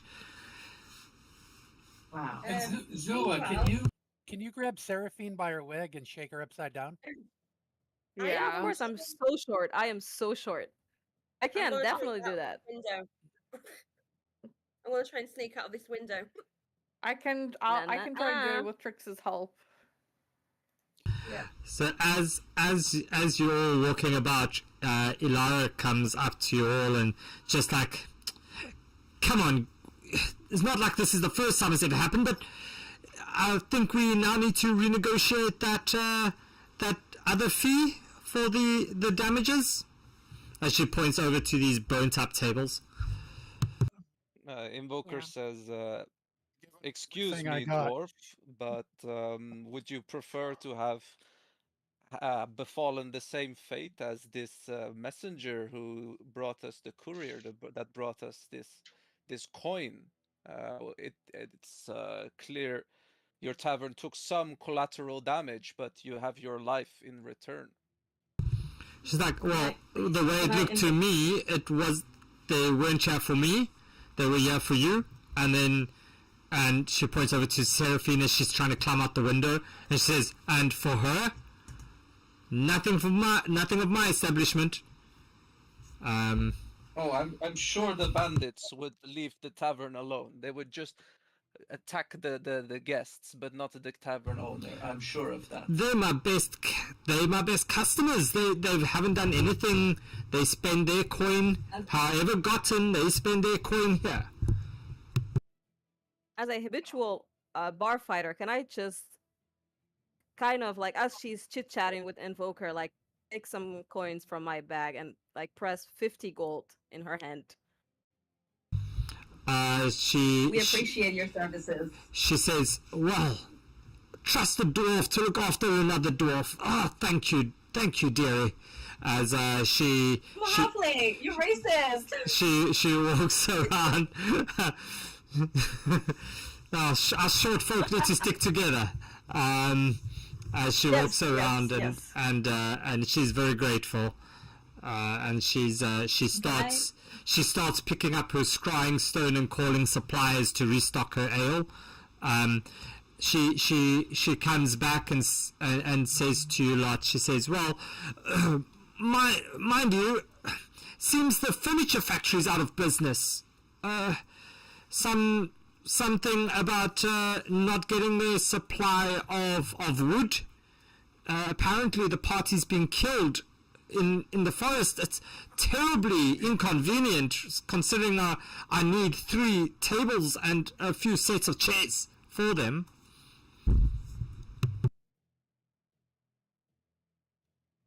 We Not might to be able mention an air elemental to air the place out. we might be able to provide your wood. Yeah. She's like, well, I guess you need to go look out and look for the people of the furniture factory. Maybe they'd be able to take you up on your offer. There's nothing I can do with just plain wood. I definitely would need some furniture. Big grin. I mean, I did assume the money that we just gave you would cover us not getting you anything else. Like, yeah, is that how it works usually?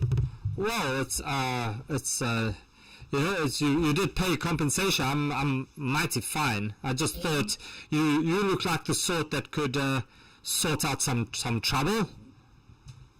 We have a lot of work. We have a lot of work to do. So sorry. So sorry. We would also like few rooms for the night. Thank you. She's like, oh yes, of course. You can keep your rooms from last night. That's I doubt we'll have any more customers with all the smoke damaging you. Right. Nice. And I will join Nox to try to tackle Seraphim, I guess. Alright, so Nox and Zula, as Seraphim tries to climb out this window, will you roll me a... what you're trying to do? You're trying to grapple her to stop her from climbing up? I'm just here to help Nox, so whatever she wants to do, I'm here. I'm here for it.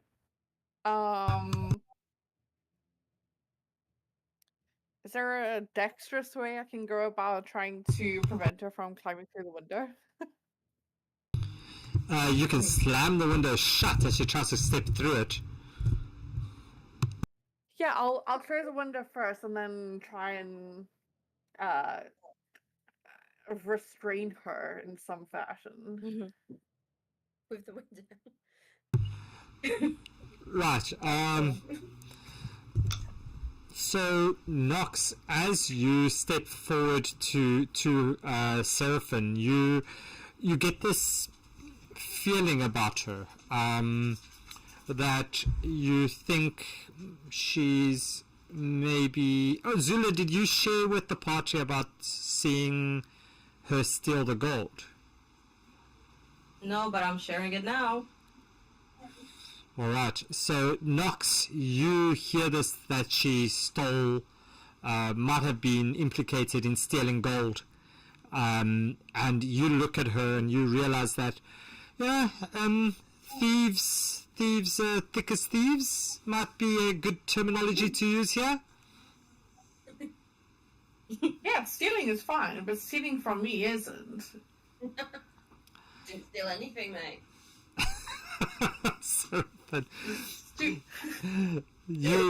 Seraphim, you look at Nox, you recognize another rogue, and you what's your reaction? You're like, I didn't steal anything. Yeah, I didn't steal anything. Don't know what you're talking about. Alright, so Nox and Zula, one of you roll me your, let's see if you can restrain her in some way. So roll me an unarmed strike to see if you can latch onto her and grapple her in some way. While they're doing that, I want to know, any of the bars still on fire? No, but there's some smoldering coming from these tables over here. Fuck yeah, Zula. These ones over here. Yeah, so Zula just runs up and just tackles Seraphim to the ground, and knocks. Stealing is one thing, lying is unacceptable, and I just... Who's lying? Alright, grapple so her as hard as I can. Amatosh, you said that you moved up closer to the party over here, yeah? Yeah. Okay, so there's your token. Let's just move you up over there. You're somewhere over here. And Elara is just, she's kind of walking out around and just pouring flagons of ale just to douse these embers of these few tables. All right, so you guys said that you wanted to check these bodies as well. So who's checking the bodies? Particularly the mercenary leader. Yeah. Can you roll me an investigation check, please?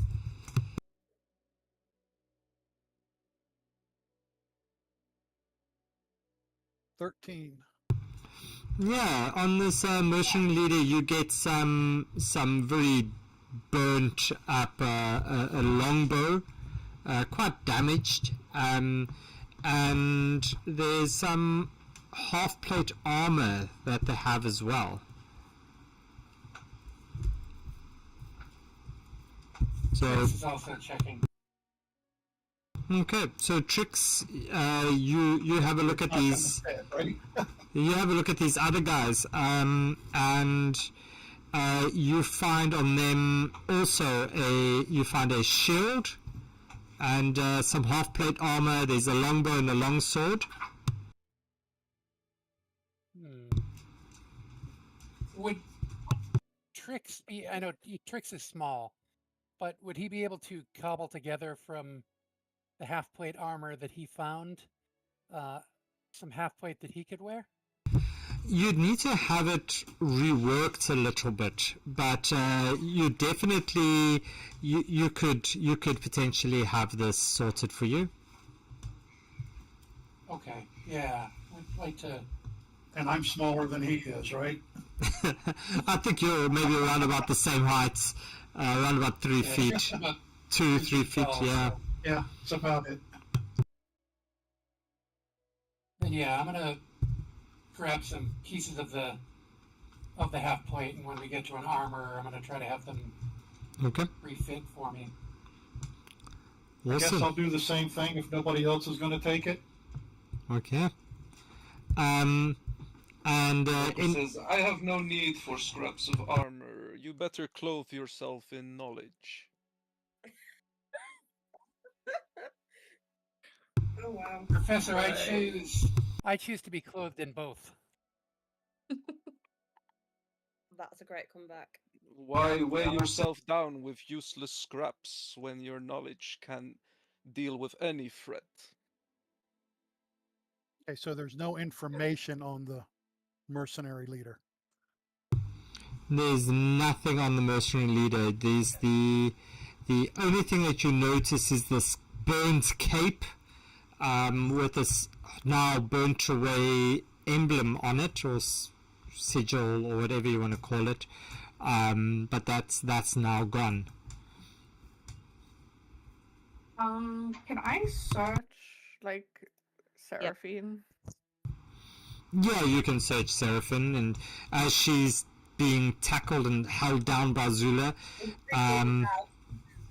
you go through her bag, and you see this pouch. As you kind of want to take her bag off her back, you see this pouch tucked into this like hidden pocket that as a rogue you recognize as a one of those go-to hideaway pockets, and lo and behold, there's some gold in it. Get off, that's mine. Am I able to tell whether it's I'm going to make the assumption that it's our gold since Zula has now told us that is she saw her steal our it is gold. Yeah, it is the exact same pouch from the Martian. So Yeah, so I'm just gonna take the pouch and tell her like stealing's fine, but stealing from us ain't okay.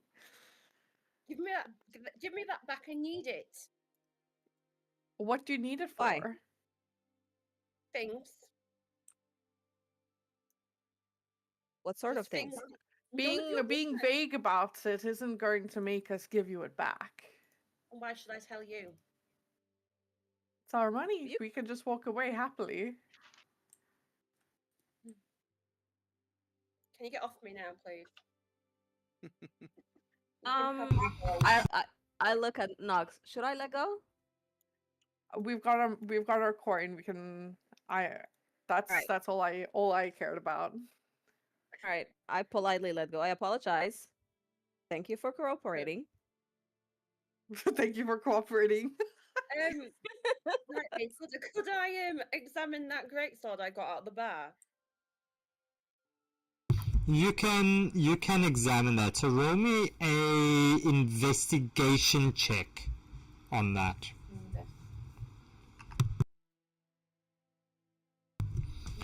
Yeah, you recognize this mark on the blade of this greatsword as the mark that you remember as a child your father used to have. And the last thing you can remember was your father leaving, and as he left, him wrapping this cloak around him with this emblem on it. And yeah, that's your last memory of your father.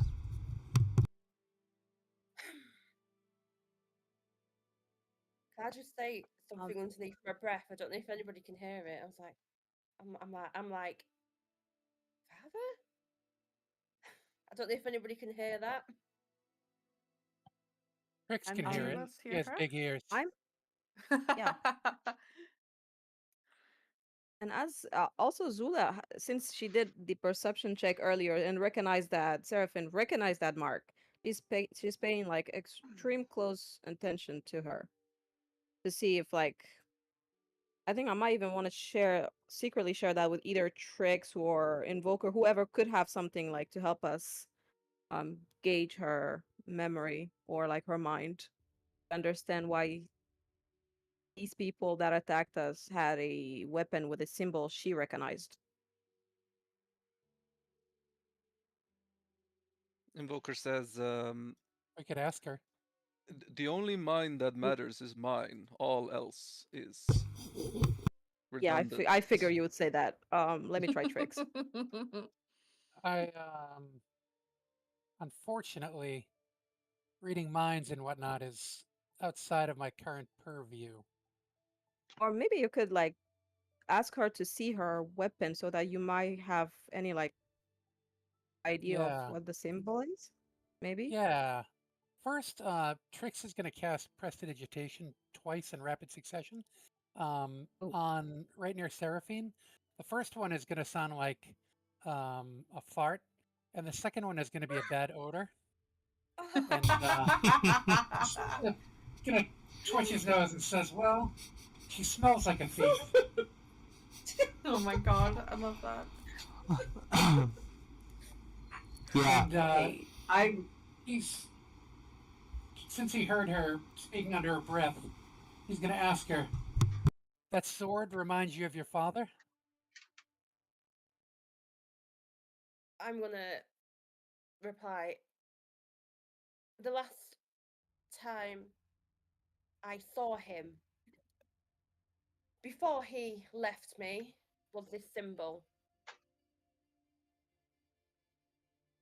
Did he leave you because you stole from him? Wow. Wow, that's harsh. Okay, maybe Trix was the wrong person to ask as well. Probably. Dirty look. She goes near him. I was a child. Well, Okay. children learn it somewhere. Whoa, whoa! Oh my! Don't let I'm this rabbit. intervening. Where, I'm where did you see intervening. the symbol? Are you saying the apple doesn't fall far from the tree? Possibly. This is Can I go up to Amatosh and ask him about the symbol on the sword? Because he seemed to know a lot. Yeah, you can go up to him and ask. Yeah, I'll show him the sword. You seem to know a lot. Do you know this symbol? I'm afraid all I Dear, get is flashes back. My father wasn't around for long, unfortunately. I don't know much details. They're a group of mercenaries that in my travels across the seas, they're kind of well spread out all over the world. And they're a group of mercenaries. All right, DM, other than that, what do I remember? Do I know anything specific about them? Yeah, you just know that these are not people you want to mess with. And I'll just Yeah, say, they kind of hold grudges and will yeah, I'm sure you'll see them in the future. I doubt that. Oh, you meant the mercenaries. I'll just say, then why are they after me? Did my father send them? I haven't seen him in years. About That 20 may years. be, I don't know. What does he want with me? If we I'm might not ask, asking, Would you mind I'm not telling asking us your anybody that. story? I'm just saying, what does he want from me, like, out loud? well, if you don't mind, maybe you could tell us your story, and If we figure out, maybe some of us have more information. And as you say that, you hear this this whoop whoop kind of sound, and through the door you see this huge black bat just fly in. As it hangs upside down on the ceiling, you see two figures get out from it off its back, as this one looks straight at you, Seraphim, and says, or looks to the hobgoblins landing here, and just like snorts and just says, shouldn't have sent them to do the job that we needed done. Seraphim, it's time for you to come. Come where? I don't even know you. You hear this absolute crack of a sound, something you've never heard before, Seraphim, as you feel this sharp pain in your shoulder, and it does 20 Holy. plus 36 points of damage. Oh my god. As you just feel this pain, as this crack and a puff of smoke come out of this guy, and you drop down, and you've taken 56 points of damage, Seraphim. Jesus. Oh my god. And can you... That's And twice the- her HP. She should be dead, right? She's not dead, no. She's okay. just not, Oh. no, she's not dead, no. She's only Just mostly sleeping. dead. This is a Princess Bride thing. So- She's only mostly dead. She's only mostly dead. And as this happens, you look over, as you see this guy over here is dressed, and his mask has this symbol on it, the same symbol from the swords. And will you all please roll me initiative again? This is. Here we go. Wow. Well, I can't roll initiative, right? I'm down. Yeah, you're down. Yeah. Thanks for that. So I don't know. she's gone from mostly dead to all dead. So she's unconscious at this moment. Okay. Guys, okay, besides, I just want to point out, besides Trix, who rolled a 17, 3 of us rolled an 18. Trying to check. Yeah, it's the same. Yeah, that's the same.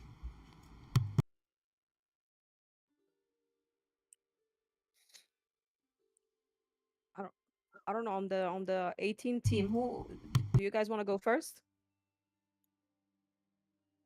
You're first. Any of you guys want to go? Okay, yeah, Yeah, I if can go anyone first. wants to go. All right, go ahead. If you have the thing, I can switch with you. I don't Have think what I thing? have the to switch. If you Oh, have, I thought you had it. I don't have it. let me check. I'm checking right. No. That's why I'm asking if anyone wants to go first, and they have the thing to switch. I don't mind going after. No, I don't think I have the thing to switch. So All right. you said 2 of these guys dropped down. Yeah, so the other one's underneath the bat. There we go. Okay. Zula, you could always hold your action if you wanted to. Yeah. Okay. I don't. If I you don't didn't mind. want to, if you didn't want to go first, I just. Okay. I want to try something, so I think I'm definitely gonna go first then, if anyone doesn't want to. Go ahead. And I think I'm gonna try to cast Tasha's Caustic Brew, I think. Yep. So that'll be The caustic brew. Deck saves. Yeah. Just a Yeah, quick I'm just thing, trying to guys. Like they just attacked this guy or this chick that robbed us. Like, do we have to fight? That's true. That's a Like, good like point. why are we attacking this person? She Does that make didn't help sense? us when we were attacked until she was attacked. Yeah, does it make sense for us to like start fighting this guy that one-shot this chick right now? That stole from us? doesn't. It doesn't make sense, does it? Excellent point, I Professor. personally don't like people ganging up on a damsel in quote unquote distress. There have been like 60 people coming for her, so I'm definitely attacking. Like, Even if they well- stole and also I from like, you. and also I Is just like this to fight argument taking in place bars. now? Is Well, this an Trix will hold out of Zula back. character argument or an in character No, argument? this is out of In character. character. Okay, I no, wanted to out make of sure. character. You can't even. You guys can't even agree on whether this is in character or out of This guy's character. looking around going, Well, that was easy. Leadership by committee. I'm fighting for both. So you're fine if you don't want to attack. I'm just gonna take action. I love fighting in bars, and also I feel uncomfortable having like 17 people ganging up on her, and I'm curious to know what's her deal. All right. 17? What? No, they were like, I'm just saying.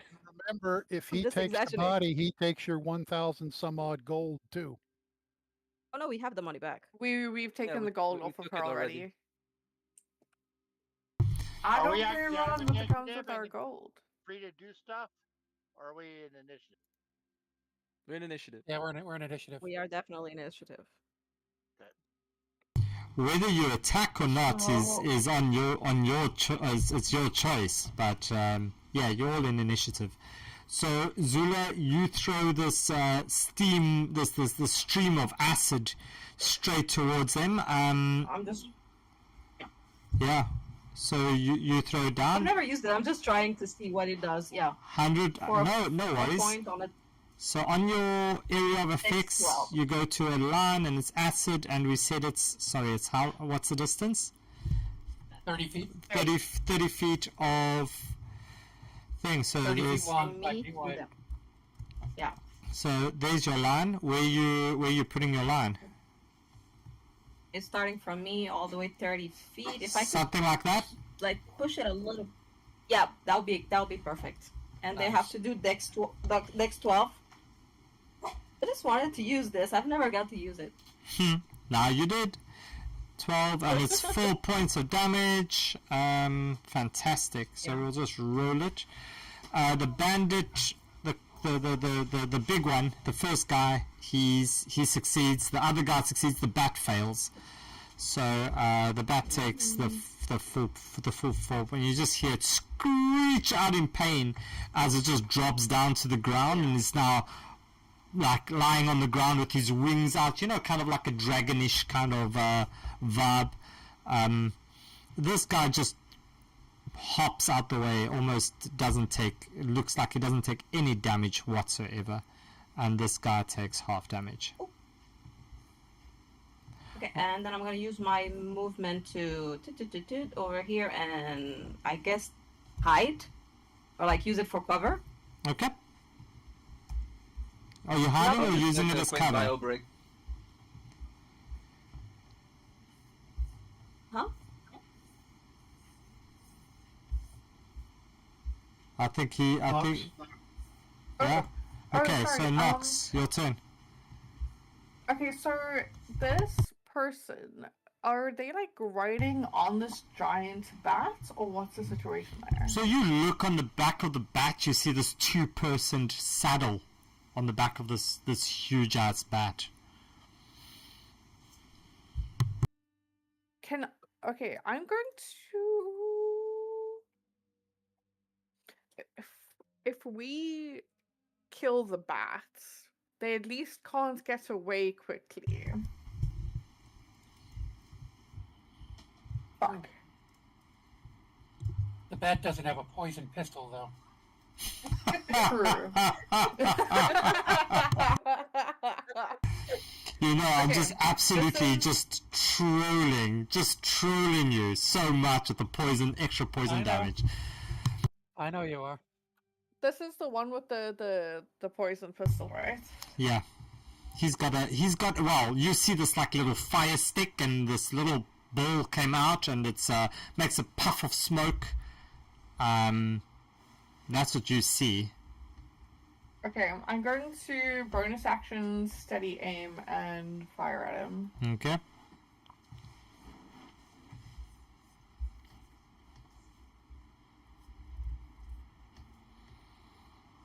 Does a 17 hit? 17 does hit. Fuck yeah. Here. Only 6 damage, but sneak attack. Alright.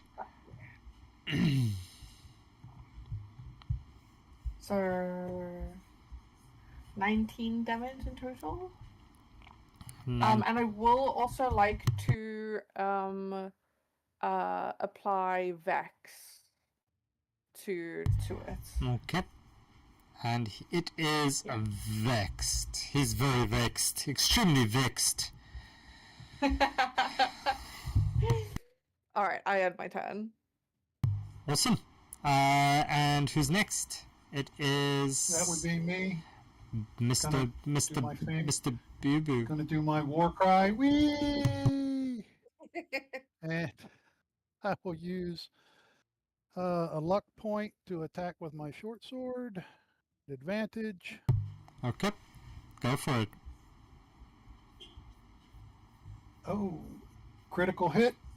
Wow. Nice. Oh, wow. Okay. So that said, you said that's perfect critical. That's right. So roll a perfect crit. Nice. Nice. 16. All right. Now I'm going to take my second attack with my short sword on Vex. Okay. That's a nice setup.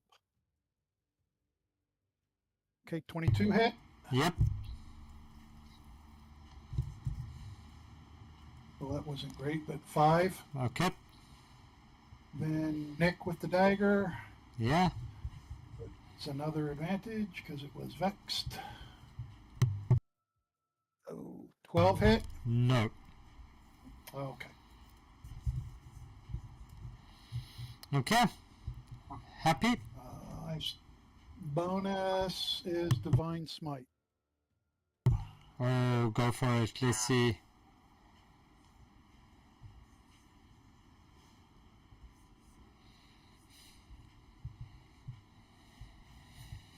3 more points. Okay.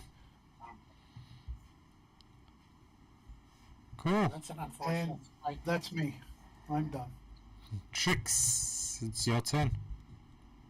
All right, Trix sees the 3 drop in on us, sees that bullet hit Seraphine and her just drop, and instantly the PTSD hits him and he gets very angry. He is going to shout, "Presto, Bill Cosbio!" Oh no, dude. Okay. What? Yes, what does this one do? He is. Where did it go? Oh, there it is. He is going to make a thing. Is it sleep? It is sleep. Bill Cosbio. That And, is. That is just so bad. He's gonna cast sleep, so he needs a DC 17 Wisdom save from the 3 of them.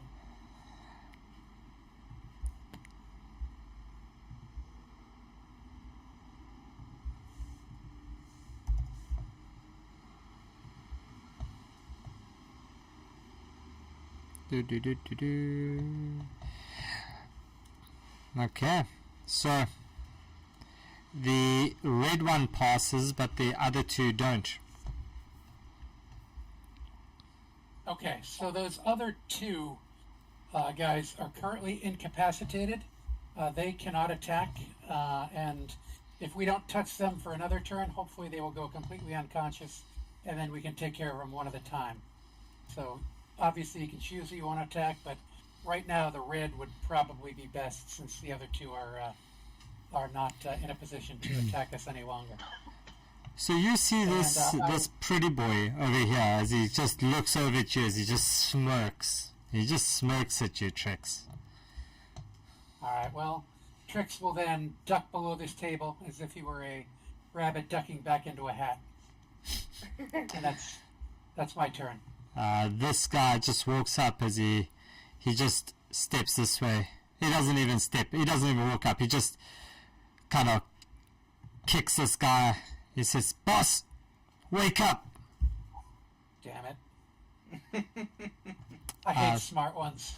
As that's his action as well, right? He has to use the action. It is. And then I don't know if they have any. Yeah, no, nothing on his front. Next up is this guy. As he looks at you, Mr. Boo-Boo, he says, "I think you've made a boo-boo." And he holds up a second one of these little fire sticks straight at you, Mr. Boo-Boo, as he pulls the trigger. That should be a disadvantage, though, right? Yeah, Because he's a in 10. melee range. And a 10 misses. Anyway. As he takes out his scimitar in his other hand, as he swings it at you. And this one's a 25, and the second one is a 14. So the 25 hits, and that does 14 plus 17 points of damage.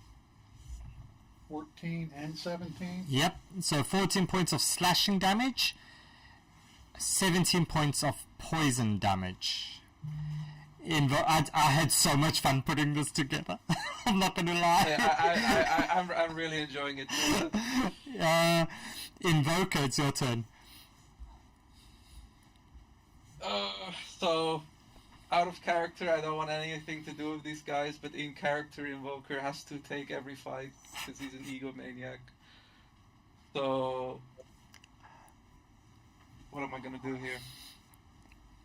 So there is for those of you who don't know, there is some history with two of our players and poison and a few of the players with extra poison damage creatures. That's why it's a bit of a a fun one. Yes, so Invoker, go for it. Yeah, fun. PTSD. I will cast Expeditious Retreat as a bonus action. Yep. And I will be able to move 60 feet. Okay. Oh,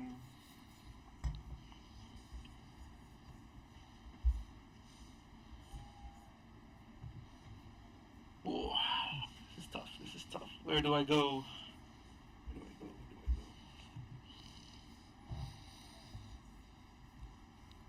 This guy's gonna one-shot me if I even stay near. Okay, I'm gonna run outside. Okay. I don't like this enclosed space. Wait, how far is it for him? I bet he can move like a shit ton as well. Ah, fuck, I can't do that, man. He can probably get me. Yeah, no, fuck, man, this is so hard. Alright. Thanks for the help, Professor. Yeah. Yeah, you can save us, Professor. I wanna. And this guy's gonna one-shot me. Throw a fireball. No, he's got a million dexterity. This is a master rogue, man. Invoker. Roll me a survival check.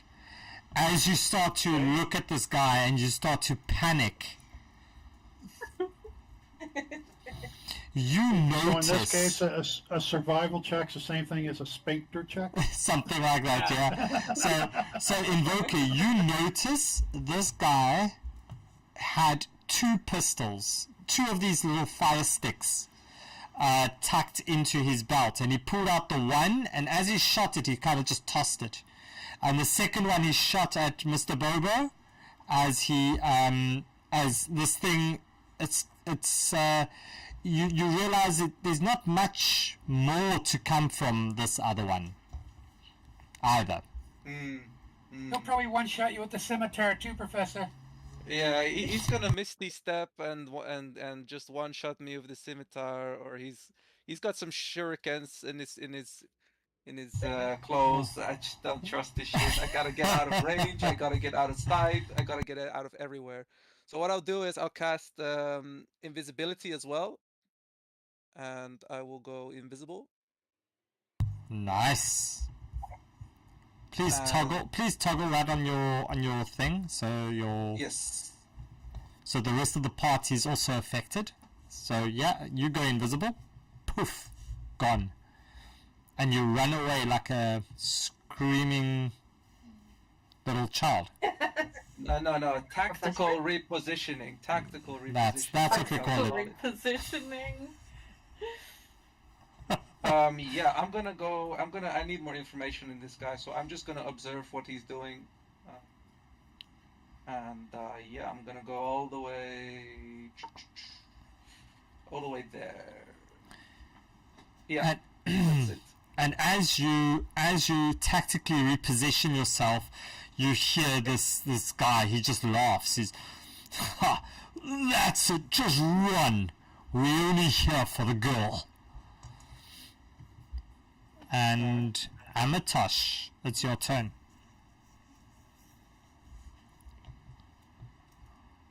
I'm going to move around in front of Seraphine, and I'm going to say,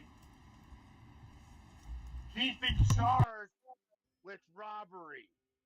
She is under arrest and in my protection. You're a dead man. You can have her after she faces trial. Ooh. I'm going to cast Healing Word on Seraphine so that she can get back up and not die. Thank you. Nice. Nightbeard, can I roll initiative now? Yes, please. Please roll initiative, and you can do so at advantage for me, please, Seraphine. Right, so that's 20. And those are your... Okay. 20's the highest. So I'll take it at 20 at your one. Thank you.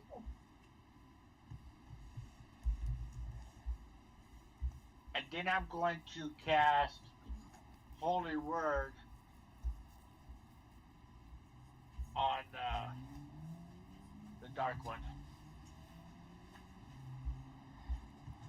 On this one over here, yeah? And yeah, exactly.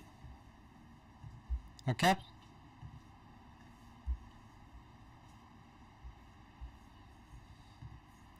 Okay, so that one's no longer, obviously just no longer Fuck yeah. Hollywood Amatosh. Go for it. Roll me that damage. Nice. Pretty cool. Remember, it's perfect crit, yeah? Amatosh, was that a That's radiant damage. is that a perfect crit? Yeah, that was a perfect crit. Yep, okay. So 22. Yeah. Great stuff. And that will end my turn. Nice. Zula.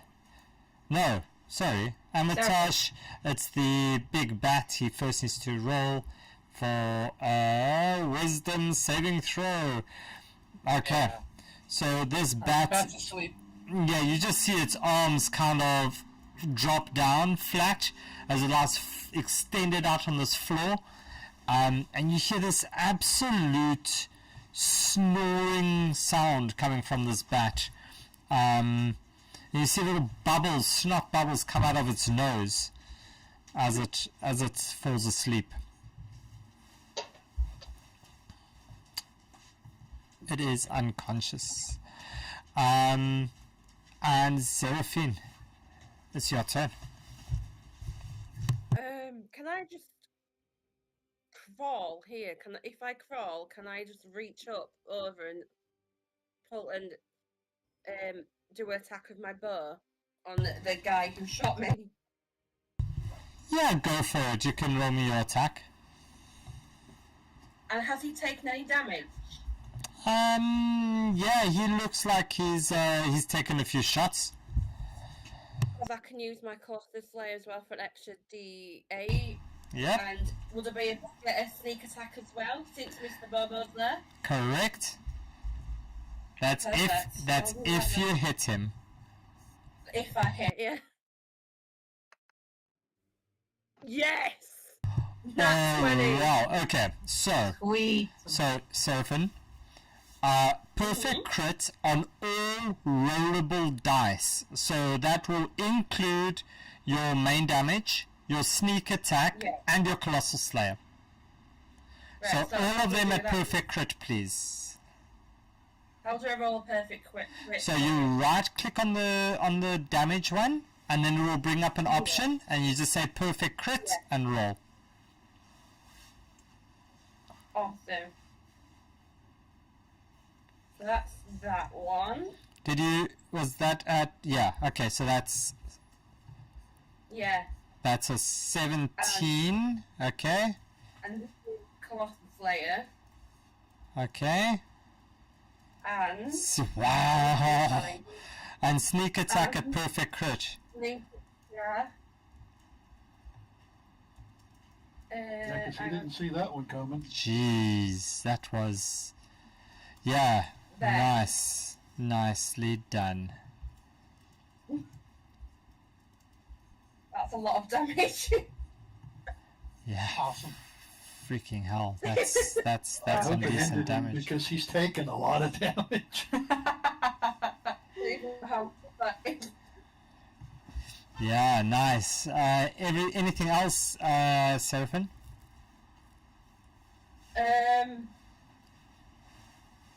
Is that him finished or is he still up? He's still up. He's still up? Yeah. Mate. After all that damage. Uh-huh. Right, I'm just gonna go place here. For now. Like, can I just go completely prone? You can. And the last thing you see before you go completely prone is this guy just kind of wipe his blood off from where you've hit him. As he looks at it and he just licks it. As he looks it towards you, he says, "You're still coming with me, little girl." And Zula, that means it's your turn. I have to throw it. Alright. Does he still have like his remaining poison pistol? He has it in his hand, yeah. Alright. I thought you said he I will dropped them. try He threw one. one of First them. one. He had He two. threw Oh, one yeah. away. Yeah. Gotcha. Okay, and he hit Mr. Bobo for like with the other one Right. time, right? So he hit Mr. Bobo with the scimitar. Got it. And the pistol. All right. He tried to shoot the Like- pistol and he missed. And then Okay. yeah, he hit him with the scimitar. So the poison damage came from the scimitar? Yep. Yeah. Okay. Oof. Okay, I'll try to do my bow attack twice. Oh, nice. That hits. Okay, this is gonna be first one. Kapow. The second one misses. Okay, I would like to action search. Okay. Is that a question Would or that then a... give me Is that a... no? It's a hesitant affirmation. Would that then give me 2 more attacks? That would give you a full round of action, which means if you decide if you have 2 attacks, you would get 2 attacks again. Okay, can I try to throw a spear at him and apply booming blade? I do see the booming blade option next to the spear, so I don't know if that I would. think that is on It's a melee weapon, so it wouldn't- melee attack. Yeah, so it has, if you throw the spear, it wouldn't be a melee. Yeah, it says you have to Okay, make a melee attack against one creature within 5 feet. So no, you wouldn't be able to I do see booming it, blade. I Yeah. see. I then I'm gonna try to do my bow attack twice again and hopefully apply Vex on whichever hit. Fuck, it was almost a net 20. Let's Okay, see, that works. 26 will hit. Yeah. Vex on this one, Okay. 8. and I'll And then your next duck attack back is down. at advantage. Oh, Yes, okay. and Well- and that'll be me. Thank you. Cool. Nox, that's you. Yay. To the aim And throw Eep at him. and shoot my bow. Let's see. 18 hits. 18 hit. Hey, Nox, you don't Yeah. have to use steady aim because you had Vex from last time. Aw, damn. Oopsie. 10 hits. 10 points of damage, Well, yeah, and that's 10 damage. and your yeah, sneak? 10 damage plus 12, so that's 22 damage. okay. So Nox, Speak. stop, Nox. How do you see that happening? Yeah. God. I am going to be just very annoyed with this person. I really want his poison scimitar, and I see him as an obstacle to get to the giant bat because I really want to pet the giant bat. And Of so course you do. I just put in arrow after arrow into him and just kill him like. All right, and as you drop this one, you see suddenly this guy just his expression changes from this smirk he was giving. His smirk kind of turns upside down a little bit. Ooh. Anything else you want to do, Nox? Yeah, did I end my turn? Mr. Bobo? Okay. I'm still down to 7 points. So whenever I use healing touch, lay on hands, can I use 5 for the poison condition and then the other 20 to heal? Yeah, I believe that's how it works. I think you can use it to take away the poison condition, right? Yeah. I can combine it? Yeah. Of course, it says. Okay, So it says you can also expend 5 HP from the pool to remove the poison condition from the creature, but you aren't poisoned.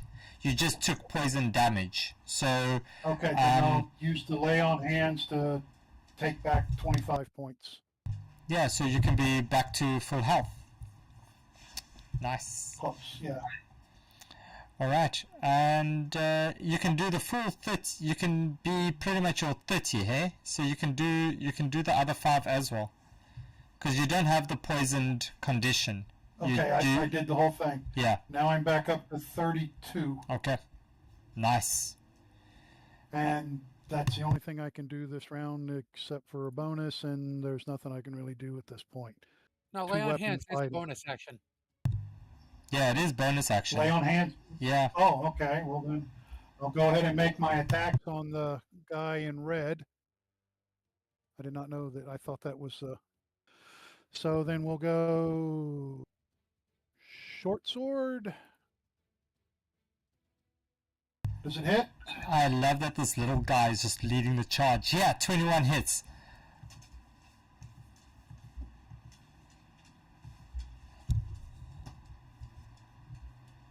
Damage and use Vex on the next attack. 23 hit 23. damage. And Nice. 5. Vex and Nick on the dagger attack, so it all takes place this time around. Oh, thank God for the Vex and dagger.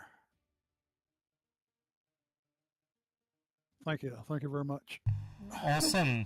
So that's another 8 points on this one. Jeez, you are going to town on this guy. I'm gonna Trix. say short sword and dagger is the way to go. Dude. Trix, it's your turn. What you doing? All right. Trix is going to look over at Nox and say, "You really want to touch the bat, don't you?" So you don't want me to hurt the bat.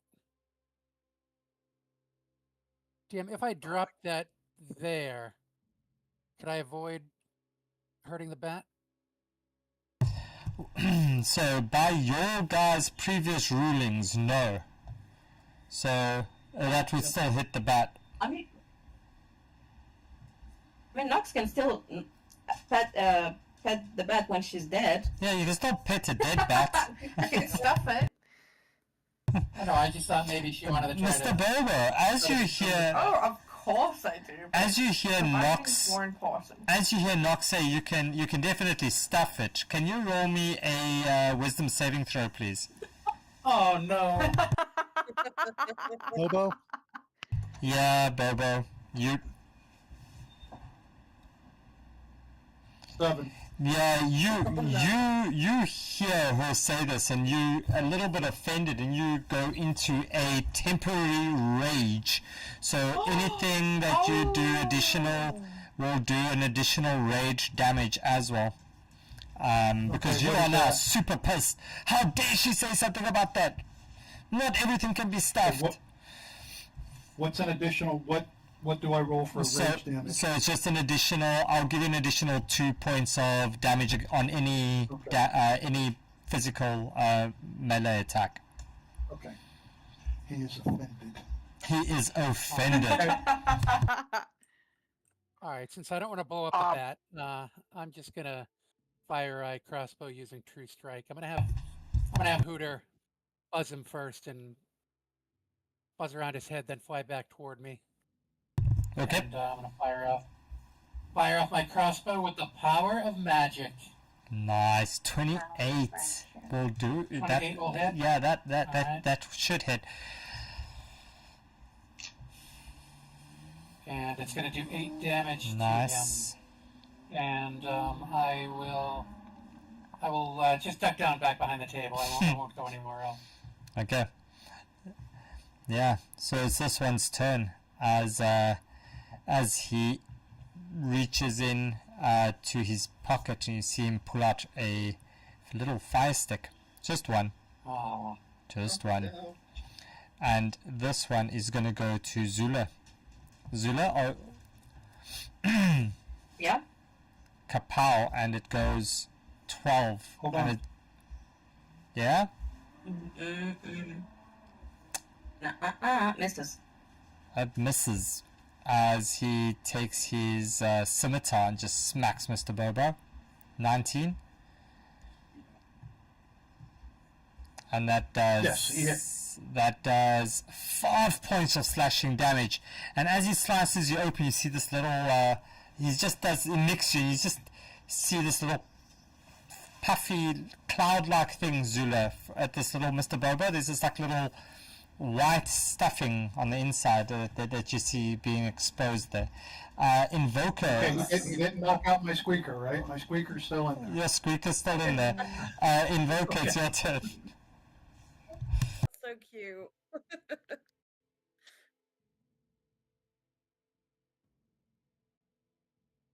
Invoker. He's invisible and can't hear us. I can hear you, yeah? I'm here. Yeah, it's your turn. Alright. I will move through this. I can open this window, can't I? Yes. And I'll hop outside if you let me go through. I can't go through. You can hop out that window. Of course, why not? Just hop out. Yeah, it's not letting me move it. I'm clicking on the window, but it's not allowing me to go through. There, you through. I'll put you through. Thank you very much. And from here, I'm going to look back through the window, and I'm going to cast Ray of Frost on the red one. Okay. Roll me your attack. 14 misses. Okay, he still takes half damage because of my subclass.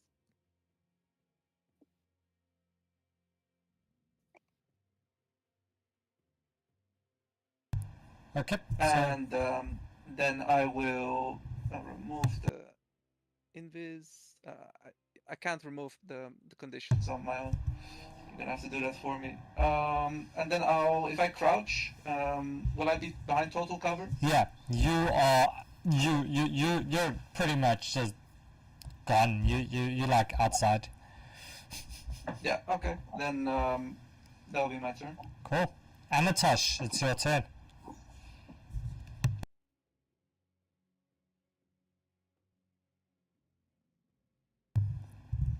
Amatosh? I'm going to, yeah, I'm here. I'm going to talk to the last remain, yeah, kind of in a stern voice, yell at Remainer. Your master is dead. Your leader is dead. I suggest you leave unless you want to join him in the afterlife. Awesome. That's not my master. I failed. That's not my master. My master is a tad bigger than him. As he just laughs. Absolutely this maniacal kind of laugh. I gave you a chance. Can't have you letting here murdering people. And as that,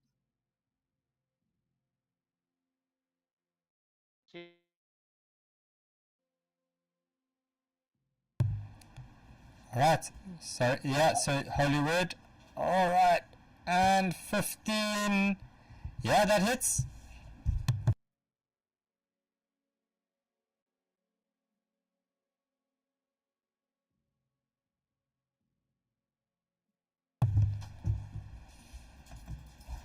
Dun, dun, dun, dun, dun. And that does 11 points. Nicely done. Alright, as you see him like staggering around, he looks quite drunk a little bit, Amatosh. Anything else you want to do?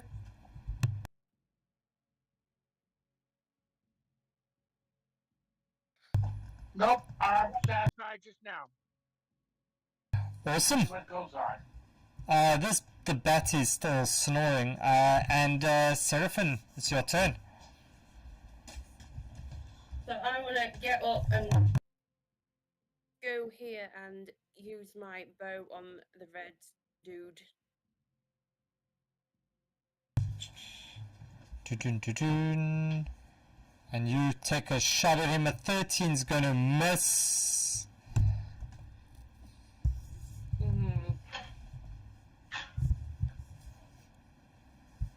In that case, I'm gonna do flame and throw it at him. Of course you can. Just be careful of Mr. Bobo. Yeah, the 8 misses. You were too careful of Mr. Bobo. You threw completely past on the other side. He's too cute. And yeah, I'm just gonna duck behind again. Okay, Zula. Yeah. I am gonna get up, run all the way back here, and I'm running low on arrows, so I'm just gonna pull out my which one? Flail, I guess, and try to stab him. Cool. Attack twice. Go for it. Roll me your attacks. 21 will hit. Roll me that damage. Nice. And how do you see that happening? I think as he's dodging the flame from Seraphim, he just takes a step back, and I just shove it in his lower back. Let's not be crude. In his lower back. Sure. Yes, Zula. Yeah. Alright. And he collapses. He collapses down as this bat is still asleep. You are all out of combat. Oh, now I definitely All want right, to search these as we're bodies. at combat, Yeah. when I get back off the table, I'm going to walk over Seraphim, and I'm going to whisper in her ear. And I'm going to say, I believe I have earned your trust. Trust what I do next. You'll be okay. And as that, I grab her arm and I let everyone know I am a man of honor. Or I am a dragon of honor. Sorry. I'm honorable and I keep my word. I said, Seraphim, you were under arrest. You are now under arrest and are going to stand trial. And I tell everyone, when I was sitting at the bar listening to all you guys talk, I was getting some information. Am I correct to assume that the prisoner here stole from her own party? And then I turned to Seraphim and I said, did I hear you correct? You confessed to it? No, you heard wrong. One, she didn't steal No, she from her didn't own steal party. anything. Two, who granted you this authority? Sorry, guys, the lawful's coming out. Citizens. Under whose authority? Is he a citizen? I think we can intervene in here. As the party that got stolen from, it definitely wasn't her. All right. In that case, I stand corrected. And I release her. I wish our professor could be here to testify, but He's surely preparing a grand attack on the fallen enemy. He's far too busy running away. I climb back through the window, and I'm back with you guys already. See, search for the body. And then I whisper back at Seraphim's eye and I said, I told you. Okay, does anybody want to try to get a writing that? I mean, you need animal handling for that. Well, I've got the closest thing I've got is fine steed, and I didn't know if I could apply it to the bat. I only have a +2 in animal handling. Yeah, You know what? Can I wake the bat up and try animal handling on it? Yeah, you can. I think it's gonna attack us. You can wake the bat up and try an animal handling. Explain how you're doing this. Sure. Well, just mechanically, I'm gonna use a lucky point to give myself advantage on that, and I'm also going to give myself guidance when I do it. I'm going to. I'm gonna pick up some French fries off the table here and try to feed the bat as I soothingly scratch him behind his big bad ears. Hang on, bats like fruit. They eat fruit. They won't eat that shit. Depends on the bat. You know what? Everybody likes French fries. All right. Yeah, Trix, can I interest you in maybe tying up the bat before trying any of that? You know what? That's a very good idea, Zula. Before I do that, Zula ties up the bat. Zula ties up the bat while you prepare the French fries. All right. So as you tap the bat, can you wake it up? How do you wake it up? Gently. You know, I'm patting it on the neck, scratching it behind the ears, talking to it softly, just enough to try to wake it up like it was a child. All right. Roll me your animal handling at advantage, please. Come on, baby. Looking 18 plus on this one. So whatever you get, let's see. Oof. Wow. Oof. As you wake it up, it thrashes about, and it gives you a little nip, doing 1 point of damage on you. You can see he doesn't mean to be aggressive towards you, but it's just he's a little bit. He just woke up and he's surrounded by people and dead bodies, and yeah. Sure. It's a little bit scary. Okay, that's fine. Could I go and search the bodies and try and get my arrows as well back? Yeah, so you Same for arrows and also loot. Yeah, I just want to search this dude because he might have something to help to know what's going on. Yeah, so you get half your arrows back that you shot, Seraphim. So I think that is... I think you shot 6. So you'll get 3, let's call it, you'll get 4 arrows back. And... Can I... Yeah? Can I just search him now to just to get a clue of why he was attacking me? Roll me a investigation check.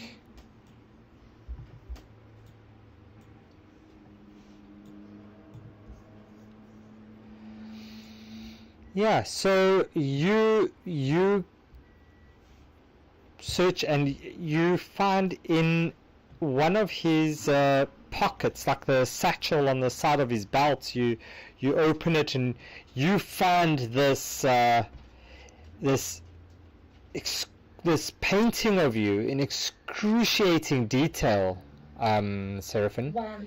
It is a painting, and on the back of this little canvas you see written in what appears to be like red ink, "Find her, bring her to me." Okay.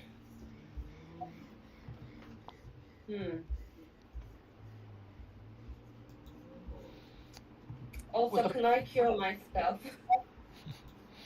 Yeah. Alright, so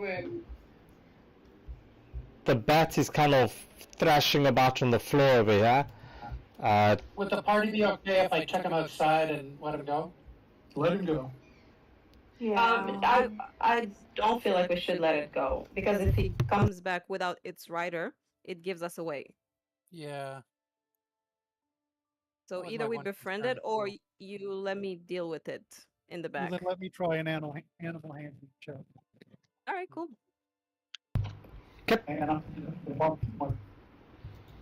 That do taste good. I agree.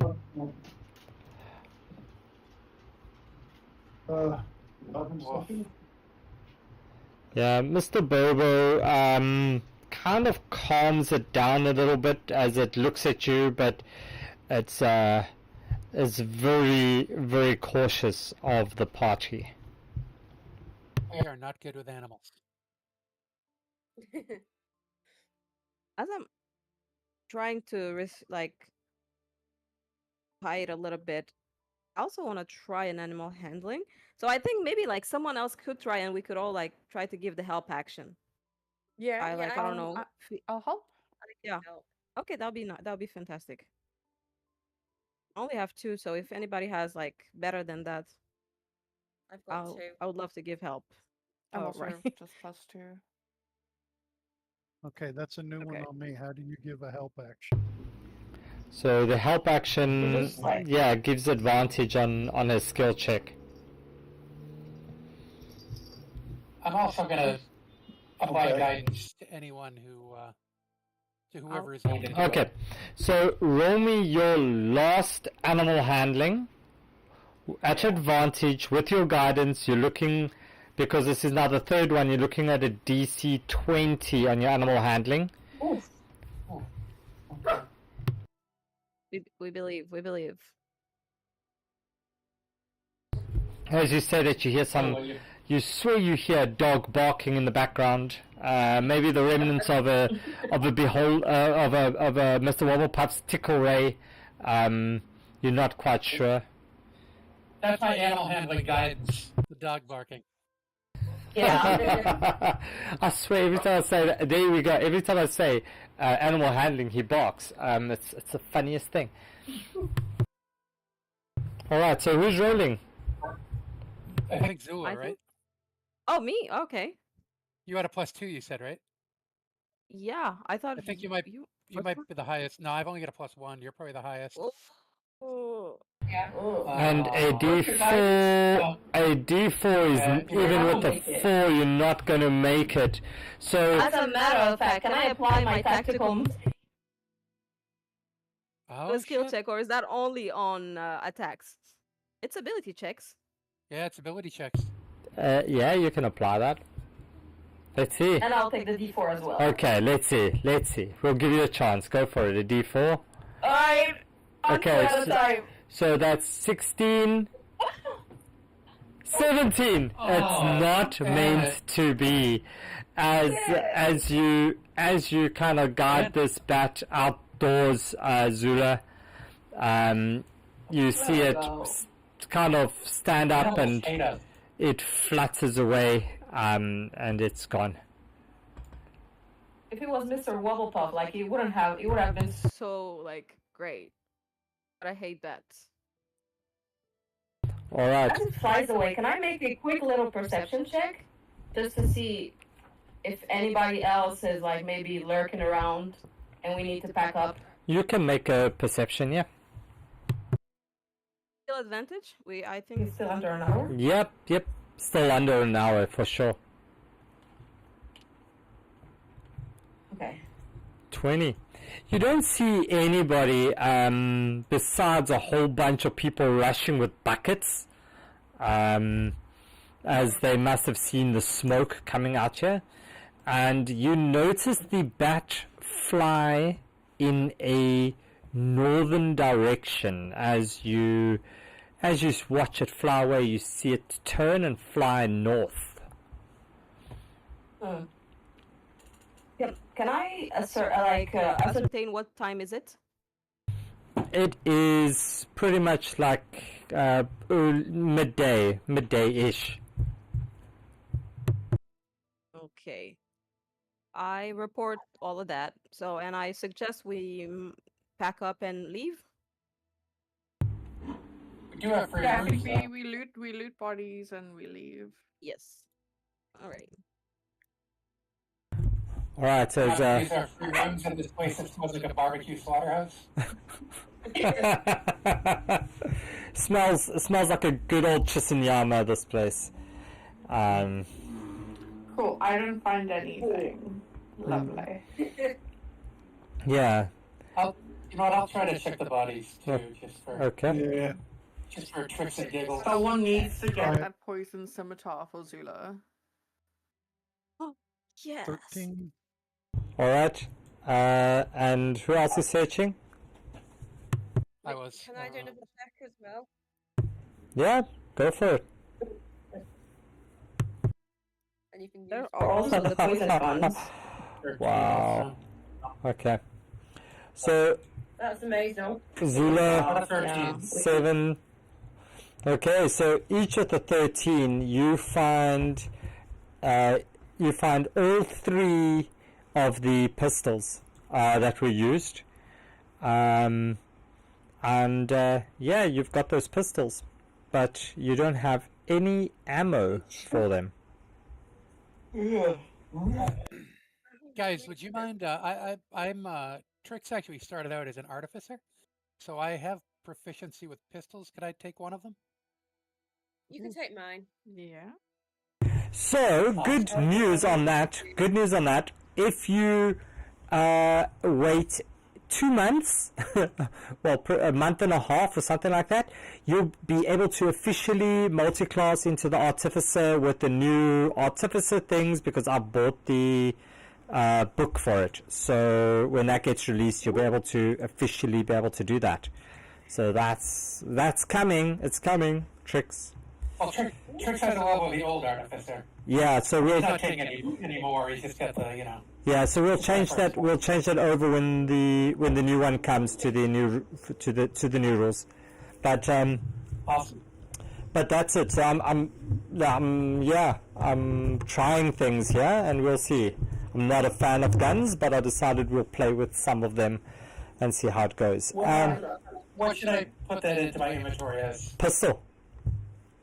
It's pistol? Okay. Yeah. Thank you. It's the pistol, and yeah, sorry. Just apparently just a flintlock. For a single shot. It's like, yeah, it's a flintlock. It takes a action to reload the pistol. So it's a shoot. Was his, right? Yeah, the poison was his alone. It was not part of the pistol itself. Right. Cool. So the pistol works. It's an action to shoot as per normal. It's a single-handed weapon. It's a 30-90 foot, and then it does 1d10 plus 5 piercing damage, I think, and that's a single shot. And then when you reload it, it's a full action to reload a pistol. So it's essentially only getting 1d10 plus 5 every 2 turns. Unless you take the feat to, what is it, the crossbow? There's a Yeah, it's a loading. But then Yeah. you can also get repeating shot. It's an artificer. Yeah, but that's coming. So we'll see on the newer rules, what's on the newer build, what the official kind of stance on that is. But yeah, that's that. So the party kind of does this as Elias kind of looks you over and says, just drag those people out there, please. Let's the blood is stained in the floor. The bodies don't have any extra ammo on them, do they? No, Okay. not quite yet. Okay. I've got lots of reasons to get to an armorer.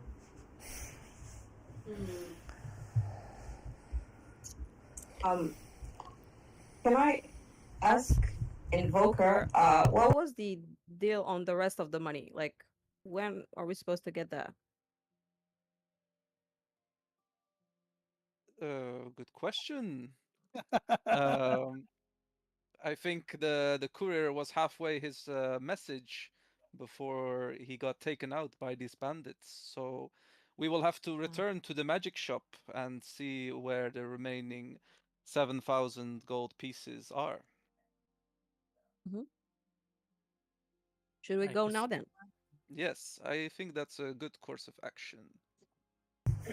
Okay, so I just want to confirm with everyone. We have new people now, right, guys? And I just point at the three of them. Like, so I do understand. We fought together. I think we can say we we bonded over bar fights. If you Sophie will guys just want, we look have at you free and room. just go, yeah, she'll just look at you and go, I suppose.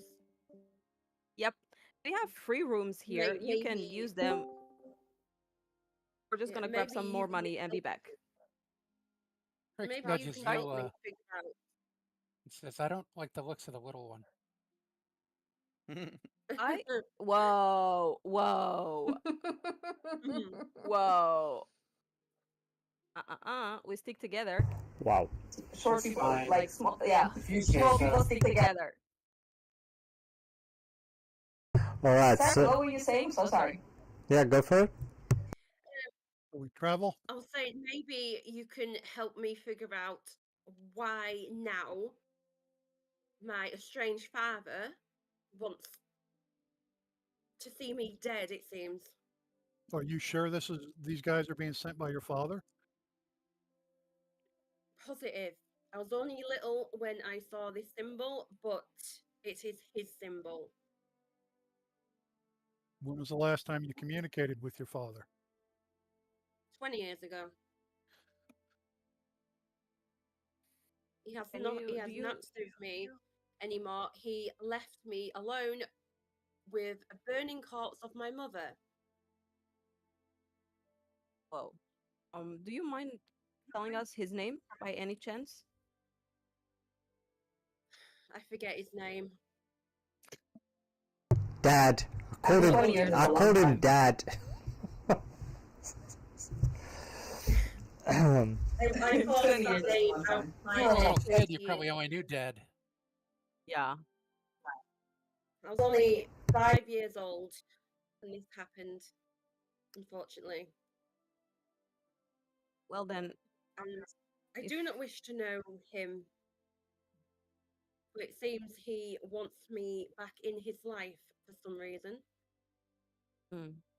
Does he have any other heirs? I don't know. Did you say hairs? Heirs. I like that. Get yourself inspiration. That was such a bad dad joke. I love it.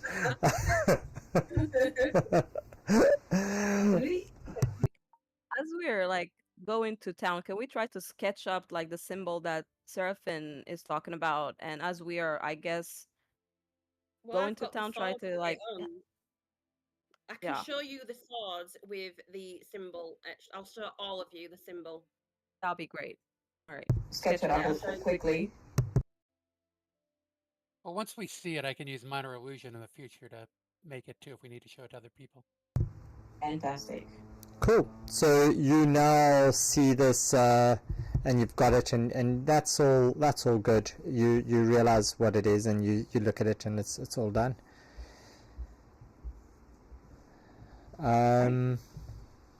Alright, let's go to the magic shop.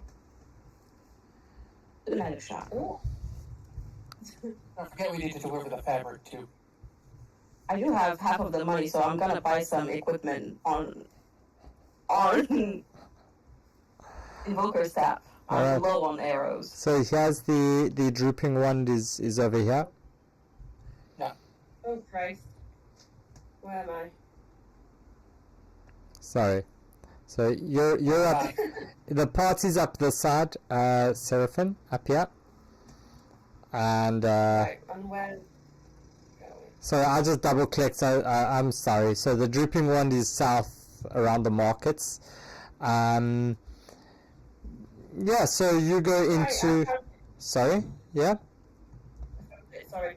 There we go. So you go into the drooping wand, and Marvel's, you back already with it? That was quick. Back already with actually. Well, you got the down payment, didn't you? Yes, but we still agreed on 20,000 gold pieces. We are missing 7,000. Yeah, but I sent the courier. He brought it over. He said he'll tell you where the other 7,000 is. I He tried to believe he scam us. passed away before he was able to relay his message. Bandits attacked the establishment. Oh, that is such terrible luck. Terrible, terrible luck.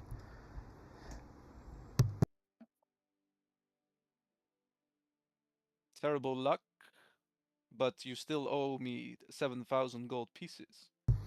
Yes, I said that Callus has that. He owes it to me. You need to retrieve it from him in the Vidantian Warrens.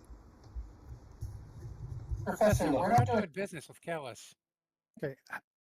We are not here to resolve your money issues. The responsibility falls upon you to ensure this payment.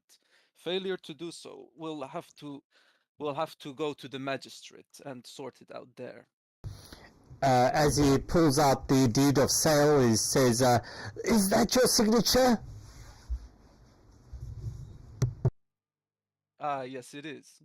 And the clause there that says, if you're unhappy, you're able to return it, all the monies within 7 days, and retrieve your item. You understand? Correct. So, are you returning? Are you returning the funds? I'll happily give you your amber back. Where in this agreement does it state that you do not have to provide the 7,000 gold pieces remaining on your own? He shows you, it says he has 14 working days to settle any outstanding amount. Once the deposit has been paid, to deliver within those 14 days? then it's taken to the magistrate. All right. Well, I will leave you to gather the remaining funds within 14 days, and we shall see how it goes from there. All right. As he says, so you're not going to help me get it from Callus then? The responsibility falls upon you. You are the one who will face consequences for failure of payment. He says, "Oh, all right then." As he looks over at this amber that he's holding in his hands, and he just shakes his head. He's like, "I hope you really are worth it." As he pushes you out the door, Invoker, and he shuts the door in your face, and flips the sign to say, "Help wanted." Invoker casts prestidigitation to clean off wherever he put his hands while pushing Invoker.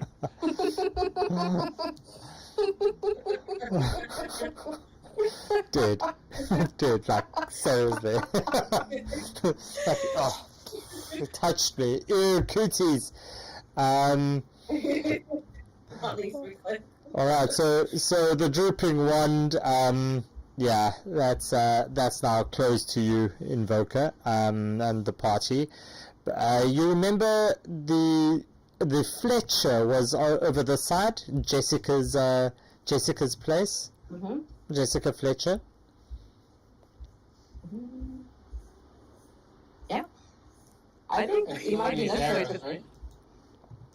Yeah, I think while we're shopping around and asking for information on Seraphine's dad, maybe we can catch up the rest of the new members of the party on what we were doing. Like, we had to carry some stuff to some place, we have a letter, and Jessica Fletcher to meet. As we're like going, yeah, as we're going around, can we try to see if anybody has information on this symbol? Yeah, you can ask. What would pass for a news organization in a town like this? Rumor mongers? Because apparently Seraphine hasn't been keeping up with her hometown or her family, so it might be a good idea to do that. And maybe we could find out what's going on. My Probably family like are and why they're hunting her down like this. Good question. Roll me a as you're walking around asking people. Roll me a persuasion check, please. See if you can find somebody who knows anything about this. 19. Oh, dude, you're so cute. Everybody stops to scratch your head. And everybody's like, "Oh, cute, a talking bear." It's like, you remind me of Squeaky you. when I hit myself in the chest, it's the squeaker. Dude, that's so cute. You know, every time now somebody's going to punch you, you're going to have to squeak. Anyway, so yeah, you kind of piece together that the symbol is people when the people in the know see it, they suddenly their whole attitude towards you changes, and they like, if you're looking for them, you've done something really bad. Like, if they're looking for you, like if you're involved with that, they don't want to be associated with you, and they kind of like, and as they drag away the little kid that's still trying to scratch and hug you, Mr. Bobo, you see the parents like, "No, shush, leave them alone. We, and they kind of just get out of earshot.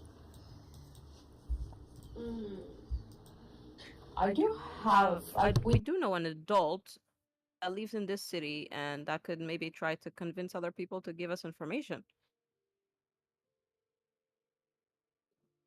I'm thinking about Elise's mom, maybe. I don't know if they have a magic user that specializes in information gathering, a thieves guild that might have rumor mongers or something. Because it can't just be she's done something wrong and they're trying to drag her back if she hasn't contacted him in 20 years. There's a reason he wants her back. Is he on his deathbed trying to get her to come there and take the place over, or what? All I've done to him is exist. Yeah. But you're also of his bloodline. So if he's on his last legs, he's going to want you to take over. Well, I mean, you best look somewhere else because I am not taking over anything that he's done. I love that Mr. Bobo's first intuition is like he wants you to take over. When my first intuition is he might want to chop you up or sell your soul. I'm trying to figure this out. It's he wants her for something. Yes, I don't definitely. know. Maybe he needs Because- her blood to extend his life. I don't know. Because correct me wants if her I'm dead or wrong, alive. Sefton. He said bring her to me, right? Was that the Right. note that you got? Correct. Not like kill her or like. Yep. Bring her to me. I will show the note to everybody.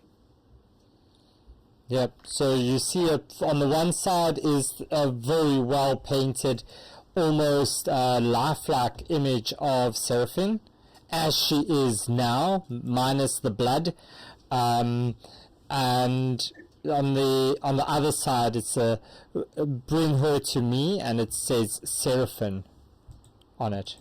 Oof. In red, looks like red ink. And as you look at it and you look at her, you see maybe the ink isn't ink. Can I investigate see if it's blood? Yeah, you can invest. You can roll me a medicine. Medicine. It's as if you're seeing through somebody's eyes. It's as if you're seeing through somebody's eyes as you see them sitting. They're writing with this golden quill. They're writing something. You can't quite make out what it is. And as you look up, you're looking over a vast land as you see, looks like giants marching towards something. And the vision changes to the look turns to the right, and you see that you seem to be riding on something as this thing that you're on kind of sways slowly left, right, left, right, very rhythmically, as you see this whole like army marching, and then you're back in Vedantia. Wow. I'll just say, I saw something. I saw a vision, an army.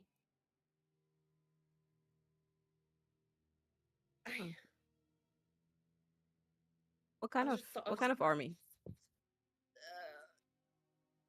I can't remember now. Giants? Giants.